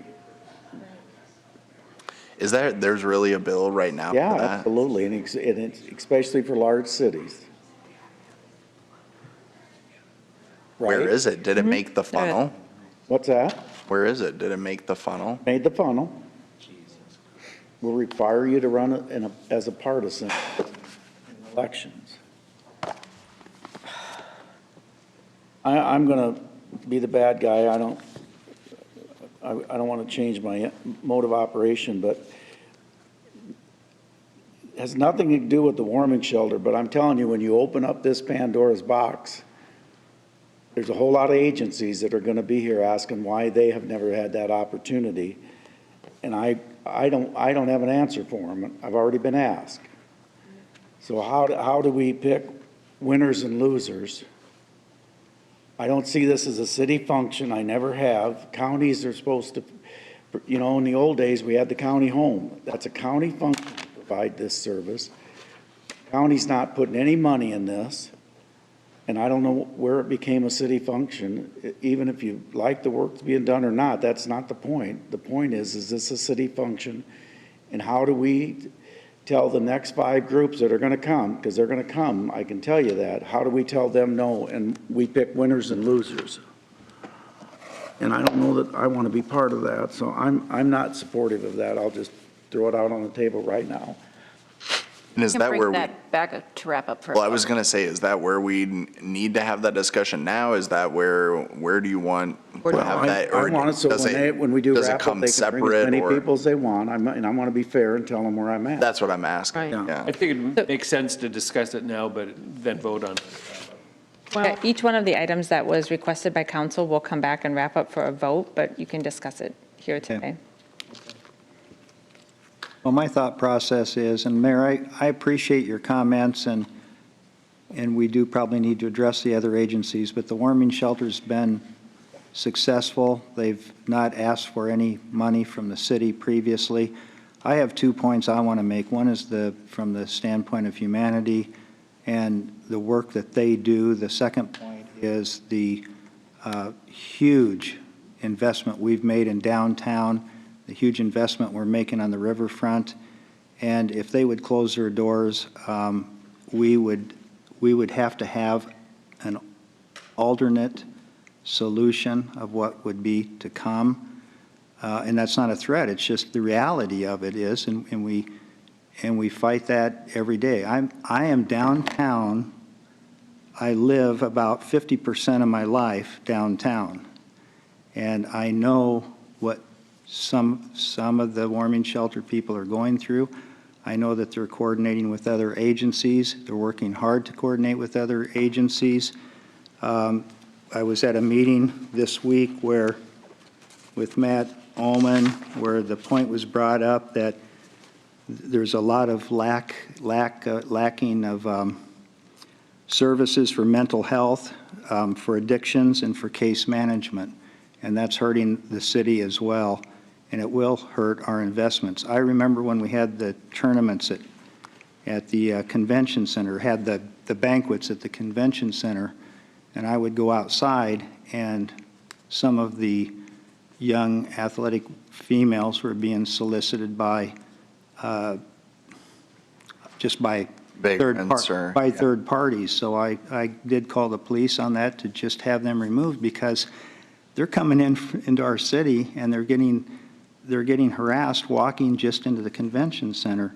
I think the warming shelter needs our support. I think at least for the year, it's a 1-year ask. The way I look at it, I think Bob Sheehan's here as president of the warming shelter, and Bob had sent us a letter asking for maybe a longer term support, but I think initially we need to support this until you can see what all your funds are, what the budget is, and I just think it's something that we need to support to not only protect our investments, but I don't want to lose how important it is how we treat people. Mr. Sheehan. So you got to introduce yourself. Sorry. I'm Bob Sheehan, and I'm the president of the board of the warming shelter. I'm sorry, but I can't talk real clearly, so if you can't hear me, let me know. Thank you. So If you have any questions, I do understand what you're saying, Mayor. I think it's an issue. I do think that Sioux City is different because you are the COC, the only COC in the state. So homelessness has become your issue, the city's issue, where other nonprofits are not. So that's a huge piece. What's COC? What do you mean? The HUD definition of the continuum of care. So there are 400-500 in the country, and the city of Sioux City is the COC with South Sioux, and we're going to go there next. But we wanted to start with you guys. Why is that, or how do we get that delineation? I don't know. Tie anything with the HUD funds? I have no idea. Yeah, Bill the made HUD funds program Continuum of care. that we have. Well, that may be, but historically, housing for homeless people has not been a city function. So how much is the county throwing in? No, the county's not on it. You're absolutely right. What's that? Nothing. Yeah, that's my problem. Right. I do have to agree that I have had people reach out to me and say that they don't prefer that their tax dollars go to the warming shelter, that they choose to help the services that they want to choose. And I do worry about other nonprofits coming and saying, well, now, how are they getting this and we're not? So I have to also agree with what the mayor said. And also, the city, our neighborhood services department, as you probably already know, works diligently to help anyone who's homeless. And I know there's different levels, different reasons, I understand. We've moved our services down to street level to be more accessible, which is an expense to the city also. We've had hundreds and hundreds of calls from PD and fire and rescue to that address that is an expense, to the city. So I feel like we are supporting the warming shelter, maybe not writing a check, but we had in 2023 a total of 902 times that PD and fire came to that address. And I don't know what the dollar amount attached to it is, but I imagine it's substantial. Yeah, we just met with the fire department this week. So, in the EMT, so yes. Yeah, so it's been a lot. So I feel like we do support, and again, it isn't, we're not saying we don't like it, we're not saying anything like that, but we have to look at what's fair and where the dollars are spent and who they're donated to. Well, I think Dan brought up a point. I mean, I think the consequence of us not being funded is that we close. And I don't know if the neighborhood network would be able to deal with the issue that closing the shelter may bring to the city. So we're trying to figure out how to sustain ourselves after this year, but at least for this year, we'd like to make a plea to you. Could you refresh me what your expenses are a month? Is it somewhere around 70? Yeah. 73,000 or something About like that? I guess I would share my piece or just some of the things that I'm wrestling with. I do understand, especially your point and Dan's point, as far as if that service wasn't provided, where would these individuals go? What ramifications would there be? Right. And how would we address them then? Because that is something that I shudder to think about. Of where those individuals, especially when we're looking at the numbers of people that have been there recently. I completely understand that. And that is something I'm taking into consideration. And I think that the people that have contacted me present compelling arguments. I'm not saying that they don't. What I struggle with are some of the things that Julie maybe points out or brings up, is that this is probably the one service or the one nonprofit that I would say most intentionally the city directs resources to already. And so to where, you know, we have so many, whether it's the rapid rehousing program or the different things through neighborhood services, where we do put a lion's share or a lot of funding behind that to try to support those services. And I will say, to the warming shelter's credit, is I do think that you have leadership in place now that is really working well with our services, and hopefully we'll be able to better utilize them moving forward. So I do think that that's important, that we are trying to support them in that way. And then the second thing that I do think about and worry about is something that Julie brought up. I mean, I've had conversations with PD and fire and EMS, and to say that they're tired of supporting that and going there for calls of service is an understatement. I mean, they're very, very frustrated. And it's like, look, they're there to make sure that they're being safe and, you know, that they're cared for just as well. But it is a great, great expense to taxpayers for that time. But I would say that's not the warming shelter. They are the people. They'll be here whether we're here or not. The calls will come whether we're here or not. I They'll understand. come from all over town. I do understand. Especially when it's cold, they're dead. I do understand what you're saying there. And then the last component that I wrestle with, so I wrestle with these three things, and I'm just trying to have an honest discussion to let you know what I struggle with. The last thing that I struggle with is I have tried gaining as much information as I can when this was first presented to me, when Dan provided that pamphlet. I was looking into it, and one of the things that was brought to my attention from city staff of one of the ways that they were a little frustrated and concerned was in the past, within the past 3 years, they had gone to the warming shelter saying, you know, here is $40,000 that would be available to you. Here is $20,000 that would be available to you. Here's a grant that would secure your funding for long term.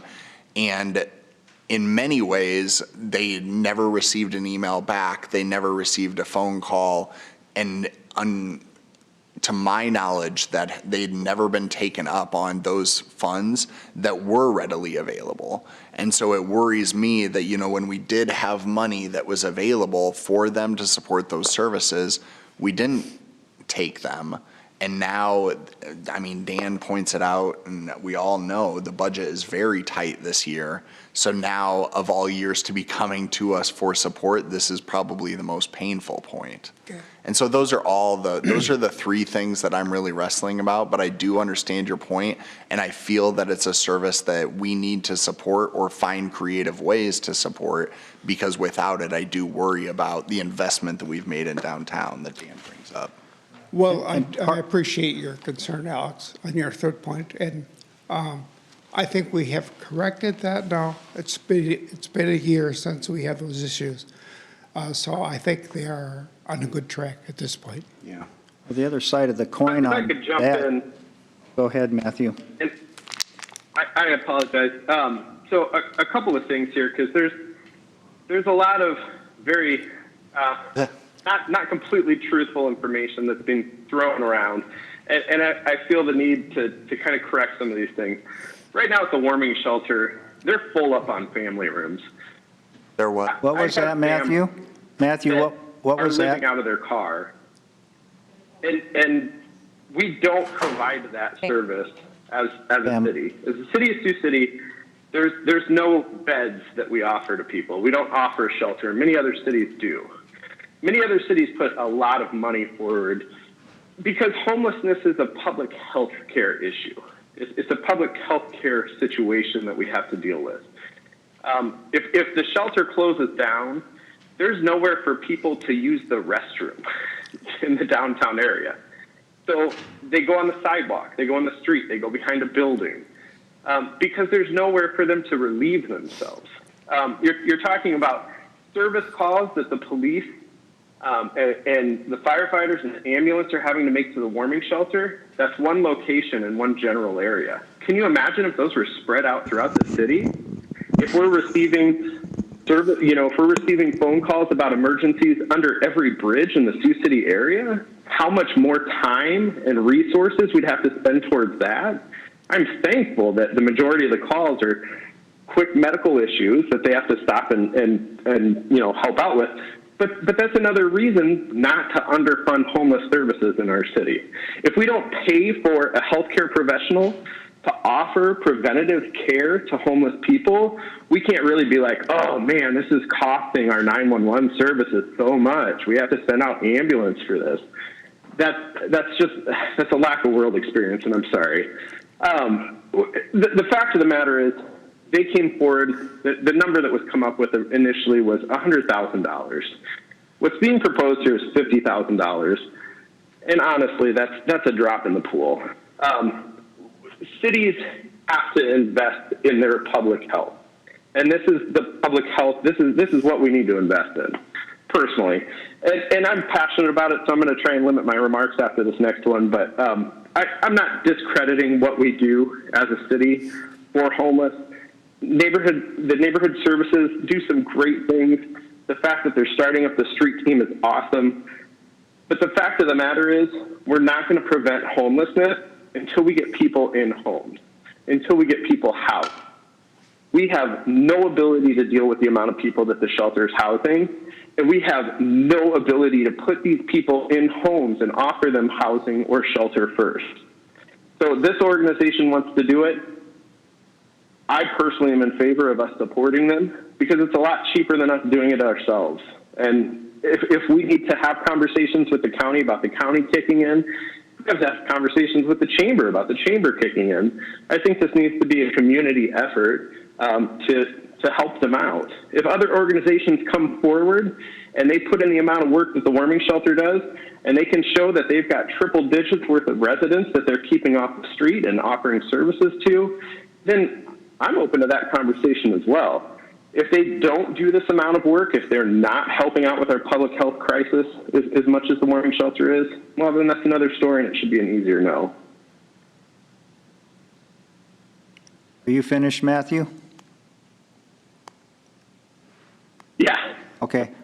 I agree with the part, and that's what I was going to say about the other side of the coin, the offsetting expenses where we would have a police officer take someone to the hospital, sit through that procedure, and then take them to a jail which is already overcrowded and the person's released.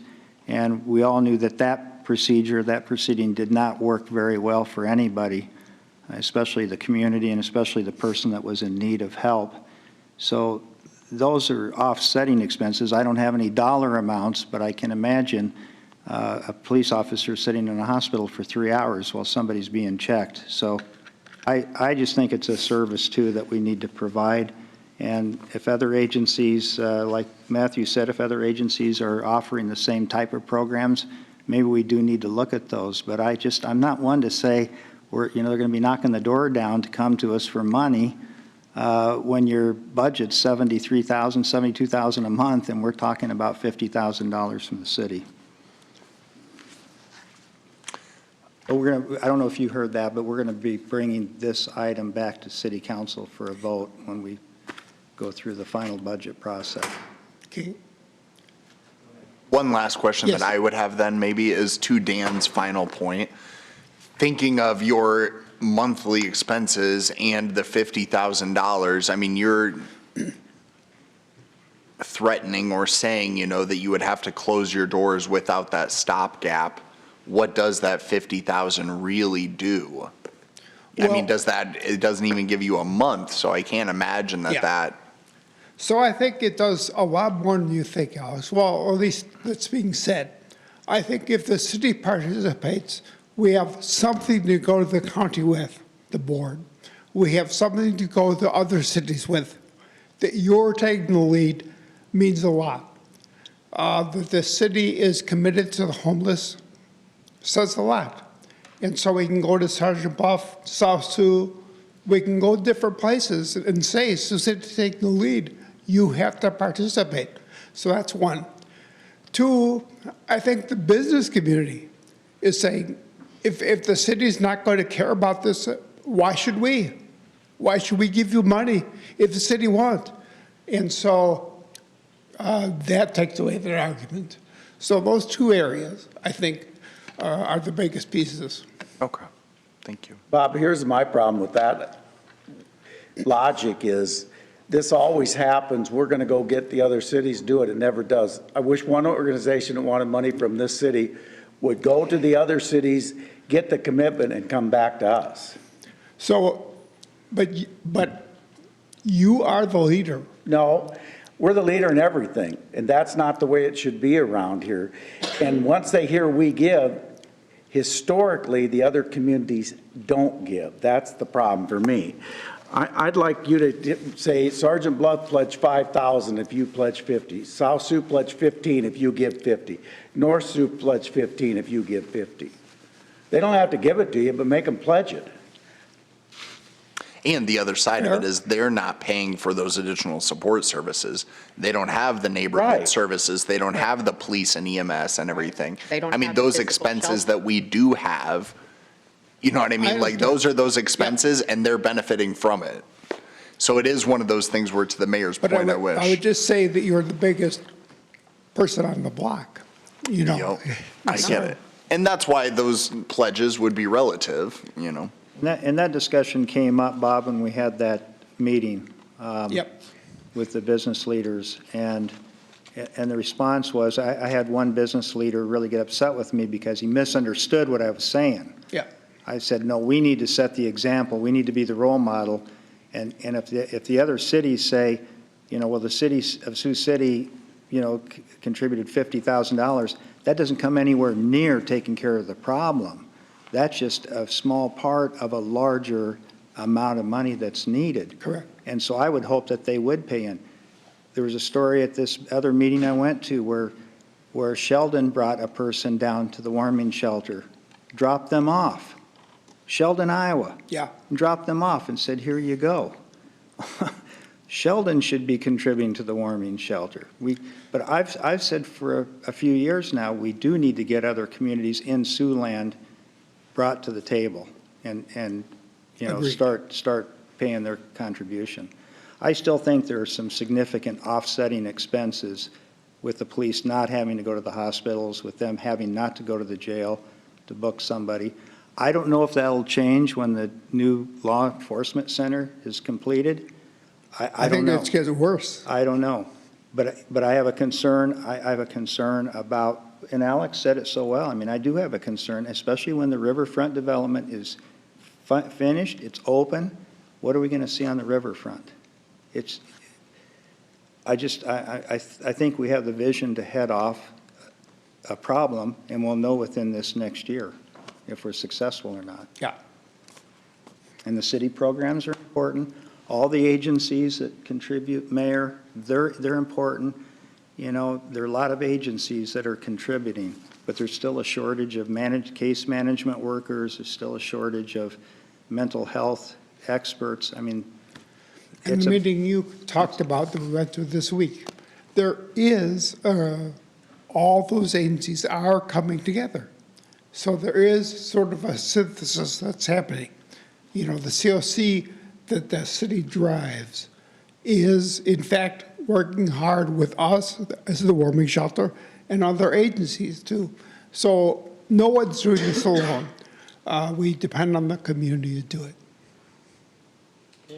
Okay. Thanks, Bob. Thanks. Thank you. Time for lunch? Yep. Do it. Back in a half an hour.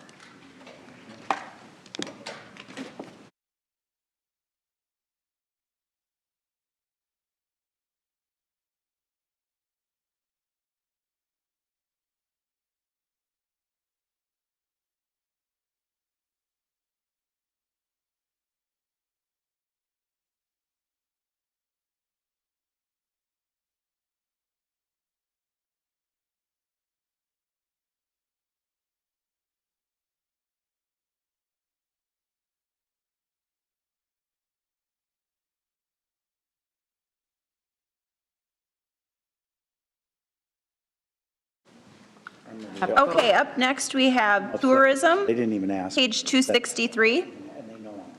Right, I don't know why they made it that time. Maybe you can put it off a week. It's a, I have a meeting at that time too, but I just can their budget. miss if I have.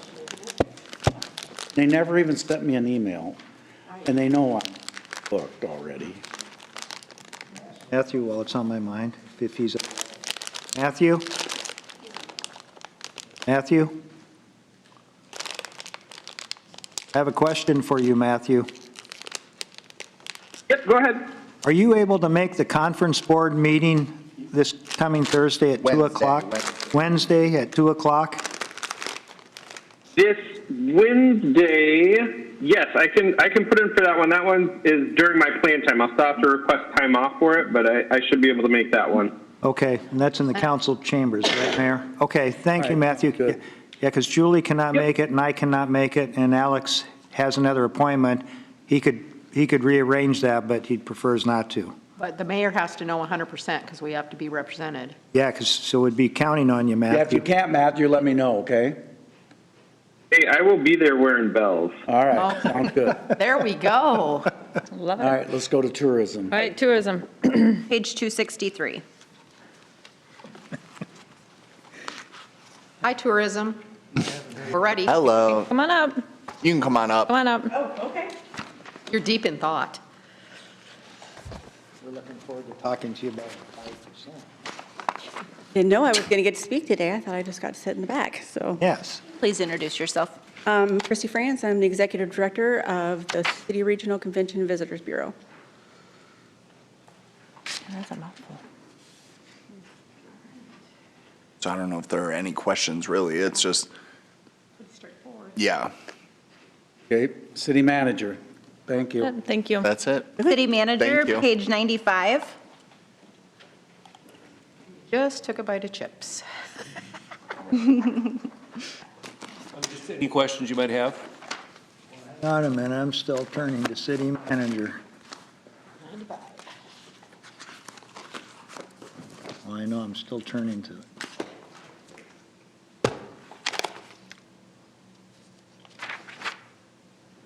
You look over the 5% expenditures and the revenues for us? Yes. There you go. Let me see. For everybody. Well, for my department first, but yes. Well, and this is where a few things come into play. Because number one is you have Mayor's Youth Commission and that budget. You know, I mean, that's a component of it. And meant what I said. If there's a way to creatively address that, I think we should. You know what I mean? Like, I think the schools are really stretched, you know, especially with bills and legislation that have passed. So I want the Mayor's Youth Commission to be able to go to Des Moines. I think that's important and a great experience for them. But I also don't think it should all be on our backs. And so it's one of those, to the mayor's point, that, you know, we're supporting this, but then we go to these other entities and they're not. You know, and I think that it really benefits the school and some of their functions and programming. So if we could work with them, or if there is anyone at the chamber, or Mayor, you sit on those boards, or Dan does too with TSI, if we could just try to coordinate, you know, a sponsor for them to do so. Heck, you could probably even get a lobbying firm maybe in Des Moines to maybe sponsor something, but I just think that I want to clarify, the city manager does not have any of the Mayor's Youth Commission in his budget. So $12,500. In the council budget. It's in council's budget. So $12,500 is to Siouxland Cares, that's in your budget. And then the other $4,000 is in the police, the PD budget. Oh, okay. So the talk is about putting them all together potentially, where that would lie, and then, you know, where you would want to, if you would want to increase their budget. Were they asking us, in the book, we had 4,200 or 4,000. Mm-hmm. And their bus trip cost them 4,200. Right, they were asking for 8. No, they were asking for 8 total. Oh, I thought they asked for an additional 8. I'm like. No. Because the 4 They just pays wanted it for their doubled. programming, salaries, like that type of Right, stuff. right. And then the 42, or the increase in Well, 4 no, would that's- pay The for. 12.5 pays for their programming and salaries. The 4 was supposed to be for their trip to go down there, but that doesn't cover it anymore. So we already have 12 going. 12.5 goes to Siouxland Cares. And PD has an additional $4,000, so we have $16,500 right now that goes to them. They're really for two different functions. The 12.5 is to pay for their salaries and programming, and the 4,000 is for that trip to take down to. How many what? How many years through? Well, you can do, Oh, 4. the young ambassadors too, they have some younger Exactly. kids too, so that's Younger the middle kids. school. Maybe they could just, the first year, these people go, and split it up, that they, Well, Right. and that's Are what they they're going? saying they are, because they said they have like over 180 kids, and only 20 of them are going. I wouldn't try to reduce the number of kids that go. It's No, I'm not trying to important. reduce it. I'm just saying, hopefully they're, I guess, split it up. So anyway, I just wanted to talk about that, and if it's not in this, I mean, I think it's still pertinent, but obviously it just doesn't fall under you, I guess. Or maybe one of our legislators can get some sponsorship for them. Good luck. But yeah, right? What do I always say to you? What is it? Hope springs eternal. I have a cap. I'm going to get some made.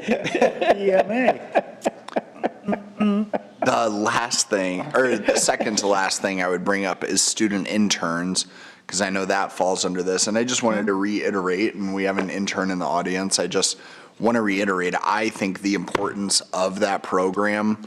I'm happy to hear that more and more colleges, universities, everyone are participating, because it should be equitable. But I just think that that's an incredibly valuable program for people to not only gain experience, but then also really support city staff and services and reach a different audience. I mean, I've worked very closely with Ann and her interns in the past, and obviously then Sem and her intern, to be able to understand more about what they're doing, the value that they are receiving, in addition to that, and going on to different things. So I think that it helps us recruit and retain talent here in our community. Well, another example would be Alex Freeman. Alex did an internship and was really coordinating with Bob. Now he's in grad school for public administration and wants to be a city manager. So, I mean, and he's from Sergeant Bluff. He's looking at coming back here. Did he apply for the League of Cities? I don't know, but I could check. The Northwest Iowa League Scholarship, I don't think he did. So I don't do a good enough job of letting people know about that, yeah. That's why I told you, because you're the guy when it comes to that. I don't see college. Can it be any year? Any year. So maybe I'll just put a bug in his ear then, because I see his dad quite regularly. Yep, any year. Alex, I agree with everything you say. I still think we could look at tweaking that budget. I don't think we need as much as we have. We run, with an internship, it's got to be a combination of one, we have work that's beneficial to us. Correct. And also them as well. Correct. And we do a pretty good job of that, but as a result, we don't just want to flood the organization with all the money we have with interns and then not have work for them. We've kind of settled into, we're pretty consistent on what we spend. The other thing we want to do is create variety. We don't want to create an expectation that You're public works dependent or will reliant. always have an intern. We want to spread it around, so. Correct. With maybe one exception, I do think that Ann's position, Ann Westra, with communications, social media and stuff, how in the world we only have one person to get the word out about everything is a little shocking to me, but I just think that that's an important one. But I do appreciate your concern. We want to keep it spread around. Exactly, and it's beneficial for students and people that want to apply. Yeah, with varying majors that would benefit our. Correct. I'll use the wastewater intern as an example. It's a way to get them in the organization and learn about what we do and their biology or chemistry or other majors. Otherwise wouldn't think of a career in community at all. Yep, I was going to say, because Tom's actually speaking on a panel for us at Morningside to biology majors, because I said just that. They don't want to go to med school, but they appreciate chemistry and biology and don't even think about wastewater and what they could do. So, do you think we could use a little portion of that for the Mayor's Youth Commission? Yeah, I don't see why you couldn't. Well, and I don't know. We'll bring it back.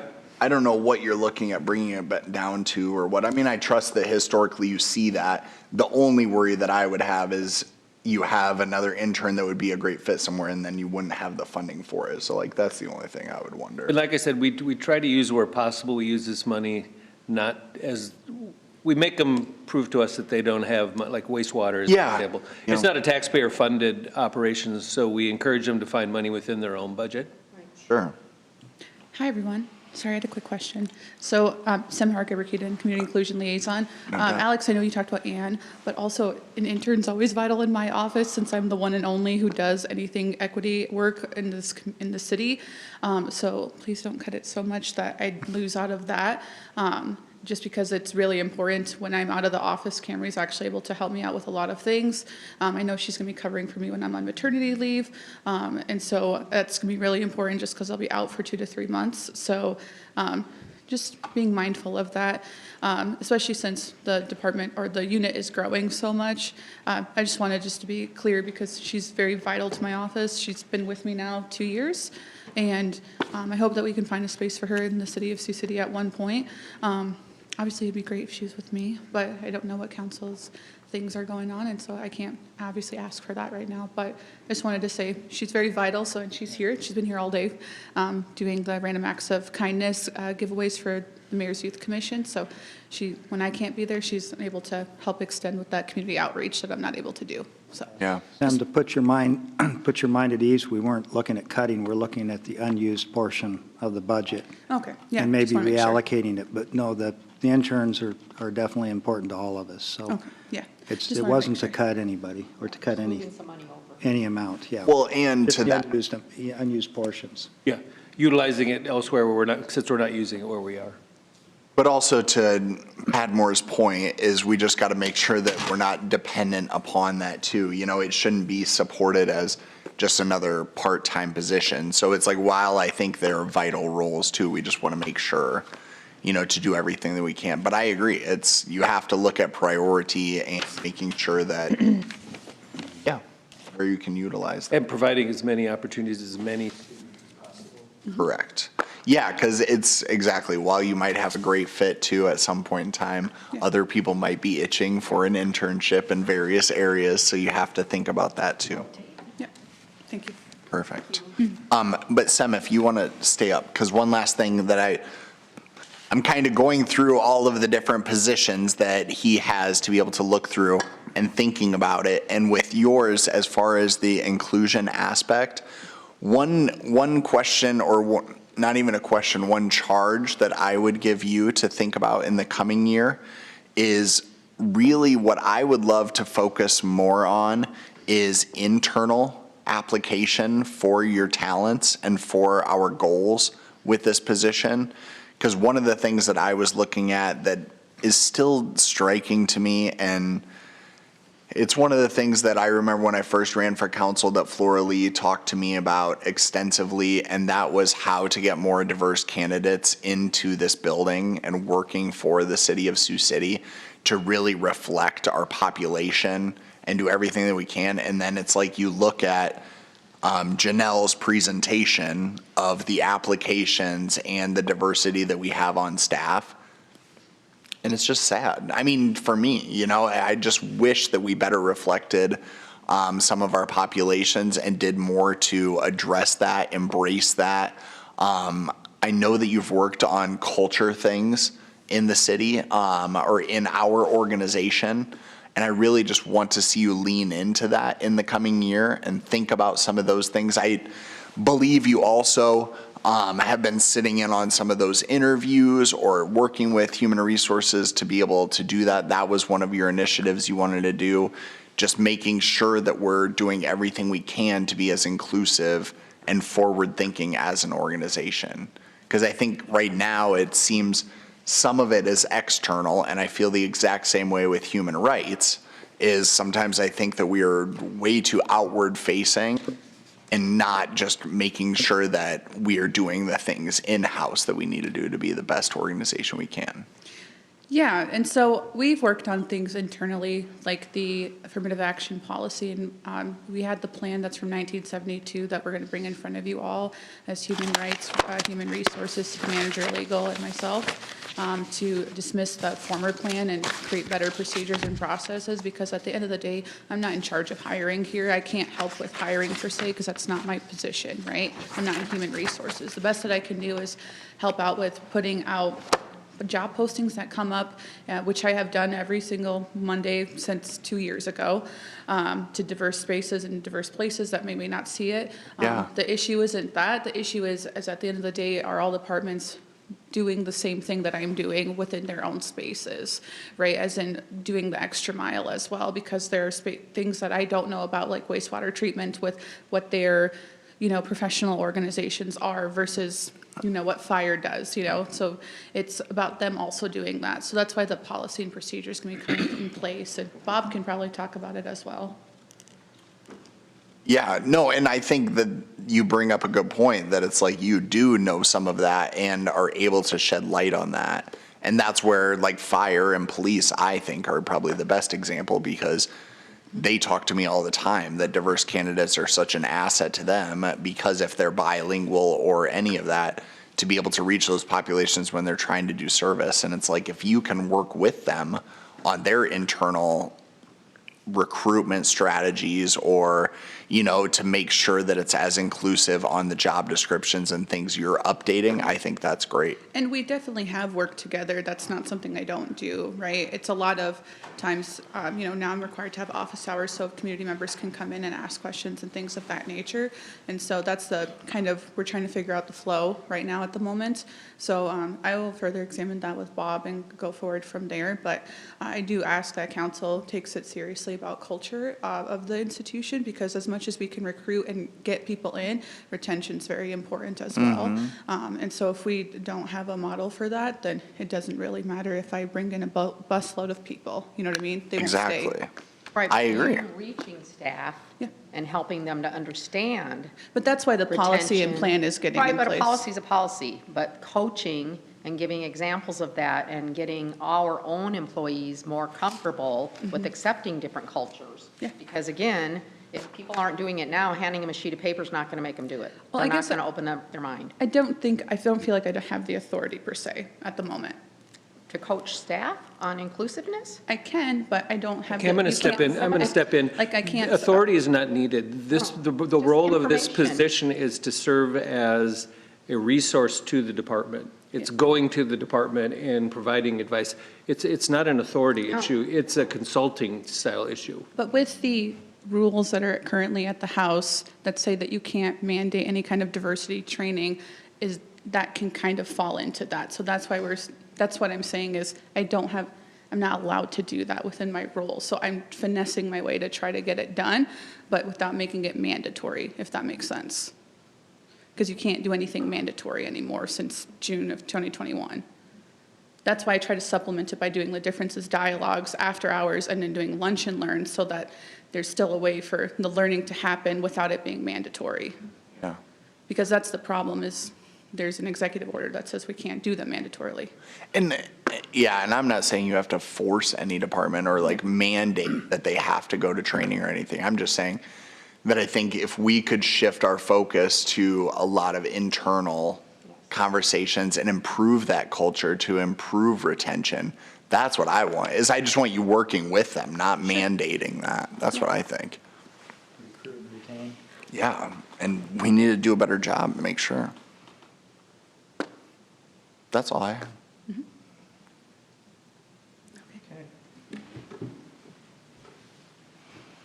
Like one of our departments reminded me one year, diversity includes the families that also come to town with the employee. Totally. They said, just keep that in mind. It what? Families can have diversity within the family, not necessarily the employee that comes to the city hall, but they have diversity within their family. They just wanted me to keep that in mind. What does that mean? I'm not being smart. What does that mean? It means that there would be a minority member in the family. I have that. Whether it's a spouse or adopted, anybody. They're just saying that's part of our family. But it is a cultural thing around here. Look at some departments have embraced that. I think the police department's a great example of that. It looks like our community. But I don't think there's others that do. And Bob, you have said more than once, in this entity, we hire people who look like us. It's really hard for us to show that diversity, to get people on staff that stay on staff that look like our community. And I've heard you say that more than once. We've got to do better.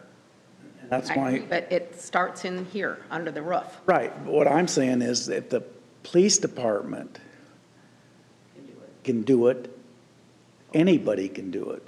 And it wasn't always that way in the police department. I remember a young kid that I highly recommended. He went on to be a DEA agent, but, he wasn't your typical police officer at the time. I'll just leave it at that. But he turned into an excellent cop. And, sometimes it's just because we haven't interacted. I mean, listen, I grew up in Morningside in the 60s. We were all white. And so it does take, you have to have a real effort to sometimes get there. But I really do applaud the last three chiefs. I think they've done three or four, but they've done a great job. And I don't know why other departments can't see that it works. So just have to keep working at it. Yeah, we're on the same page. I'm just saying it extends beyond just No, it what's in does. here. I agree. Yeah. And beyond that initial hire, because they might have other people that need support services. That we get. But that doesn't mean we shouldn't continue to work for it, so. And push for accommodations. Like, that's what I'm saying too, is it's like, if I wasn't on staff talking about cultural things at Morningside, as far as accommodations or accessibility, you don't know whether or not some of those would get through, just like without you talking about some of those things for inclusion and trying to really work through those things, some people just don't see it. It's not right before you, and that's not necessarily your fault. Well, part of the fire department's problem is we built fire stations for men. Yes. You didn't think about exactly for women and bathrooms. Yep, separate bathrooms, and how many years did it take us? We just finished it on West 19th Street. That had to be a male-only firehouse all those years. You're exactly right. I mean, it's way overdue, some of that stuff. Yes. I too grew up in the 60s, like the mayor did, and I had diversity. The later 60s, I was early. Yeah, well, that's true, but I had diversity in my community, so I know what you're talking about. It was the later 60s, thank you. Checks in the mail. I grew up in the 70s in California, so I am very familiar with diversity. I get it. Okay. Finance. Where's your 5%? 125. We'll just end it quick. 5%. I'm going to go with the There's a few highlights in our budget that I'll talk about. The employee compensation, a portion of that is the improvement request requested for a grant coordinator. So about half of that increase. And all of the increase in general services is the moving of the professional services for the audit fees out of the council's budget, as well as an increase in credit card fees. In the other areas, I actually had reductions for finance. Purchasing had minimal increases in employee compensation, and the other two areas, small decreases. Where's those credit card fees? What page is that on? The credit card fees, it's page 130, it's in general services. Oh, okay, It's part of that 445,000. Right. When are we going to stop eating those? This budget. We got to stop. Yep, I'm a proponent for that. I thought that was County charges, when you pay your taxes online, you try to get those points, they charge you, and they even charge you to do your check, but then they give you 50 cents back when you check out. Right. When my husband tries to get miles, when he goes around to the different ag places, some let it slide, and others, no way. They're like, no, sorry, you got to pay the extra 3%. There's several different things we can do, and I can bring some ideas back from wrap-up, but we can do a flat fee where everybody pays 2%, or whatever the percentage may be. We can do a flat dollar amount. However, the percentage, in my opinion, is better because the more you pay, you should have to pay more. Right, you should have to pay because they are not, I mean, there's maybe some people who are paying it on their card and letting it revolve. I get that. But there's a lot of people who are paying it, which I would do, and I do it, to get the point. Yep. All of my household bills go through my credit card, gets paid automatically through the bank, and I want the points. So why wouldn't you do that? I agree. That is a big burden on the budget that we are continuing. Now it's up. And that actually will, if you look in our revenue, you'll see that there's water and sewer expenses. That's a large portion of that is to pay that, but it does alleviate for rates. What's that? Does that get billed back to them because it's utilities? Correct, yep, it does. But it will alleviate Right, it'll give them the money back. those funds too, so. It may not be tax dollars, but it is. Is this one where we say we're going to bring it back? Yep, I'll bring it back. I'll have a memo for you, to give you a little bit more information about So the you exact. got your 5% right there? That's true. Oh, you're looking like you. That's right. You owe me lunch. I was gonna say, I loved that idea was put forth. I will tell you, That's great. between Sarah and other staff, we've creatively decreased a large chunk of our printing budget. We don't print all of the proposed books for operating. We send the electronic copy to the departments, and if they want to print their 5 pages, they print them, because, after today, this book really is irrelevant. So we've saved a large chunk of money. We used to spend probably $35,000, and we spend about 10 to 12 now between all of our books. So it's a huge amount over the years, so. Good. Yeah. I do say. Thank you. I do appreciate having the hard copy because I do, as Bob was looking at this one page, I had, a million things highlighted. And I do read it online too, but, I tend to go a little blurry vision after I've sat and stared at that PDF on there for a while. Then So for you look at the whole budget, but a lot of the departments only look at, their 5 or 6 pages or whatever. Right, I do. So. Okay. Any other questions for me, or? The grant writer was the only thing I didn't know if we needed to talk about. So that was a council request. It will come back to wrap up as a voted item. Each one of the council requests will come back to wrap up for a voted item. Okay. Tax levy amount, all the works. Yep. Great. We'll provide all of that for you. Anything else? We don't have anything else unless anybody else. Bob. Yeah, all of you, appreciate it very much. Sarah and Tiffany do a huge bulk of the work, so Thank you, they've done a great job this year. Thanks for always answering the emails, the questions. What is Okay. this trying to tell us, that we got to save the building?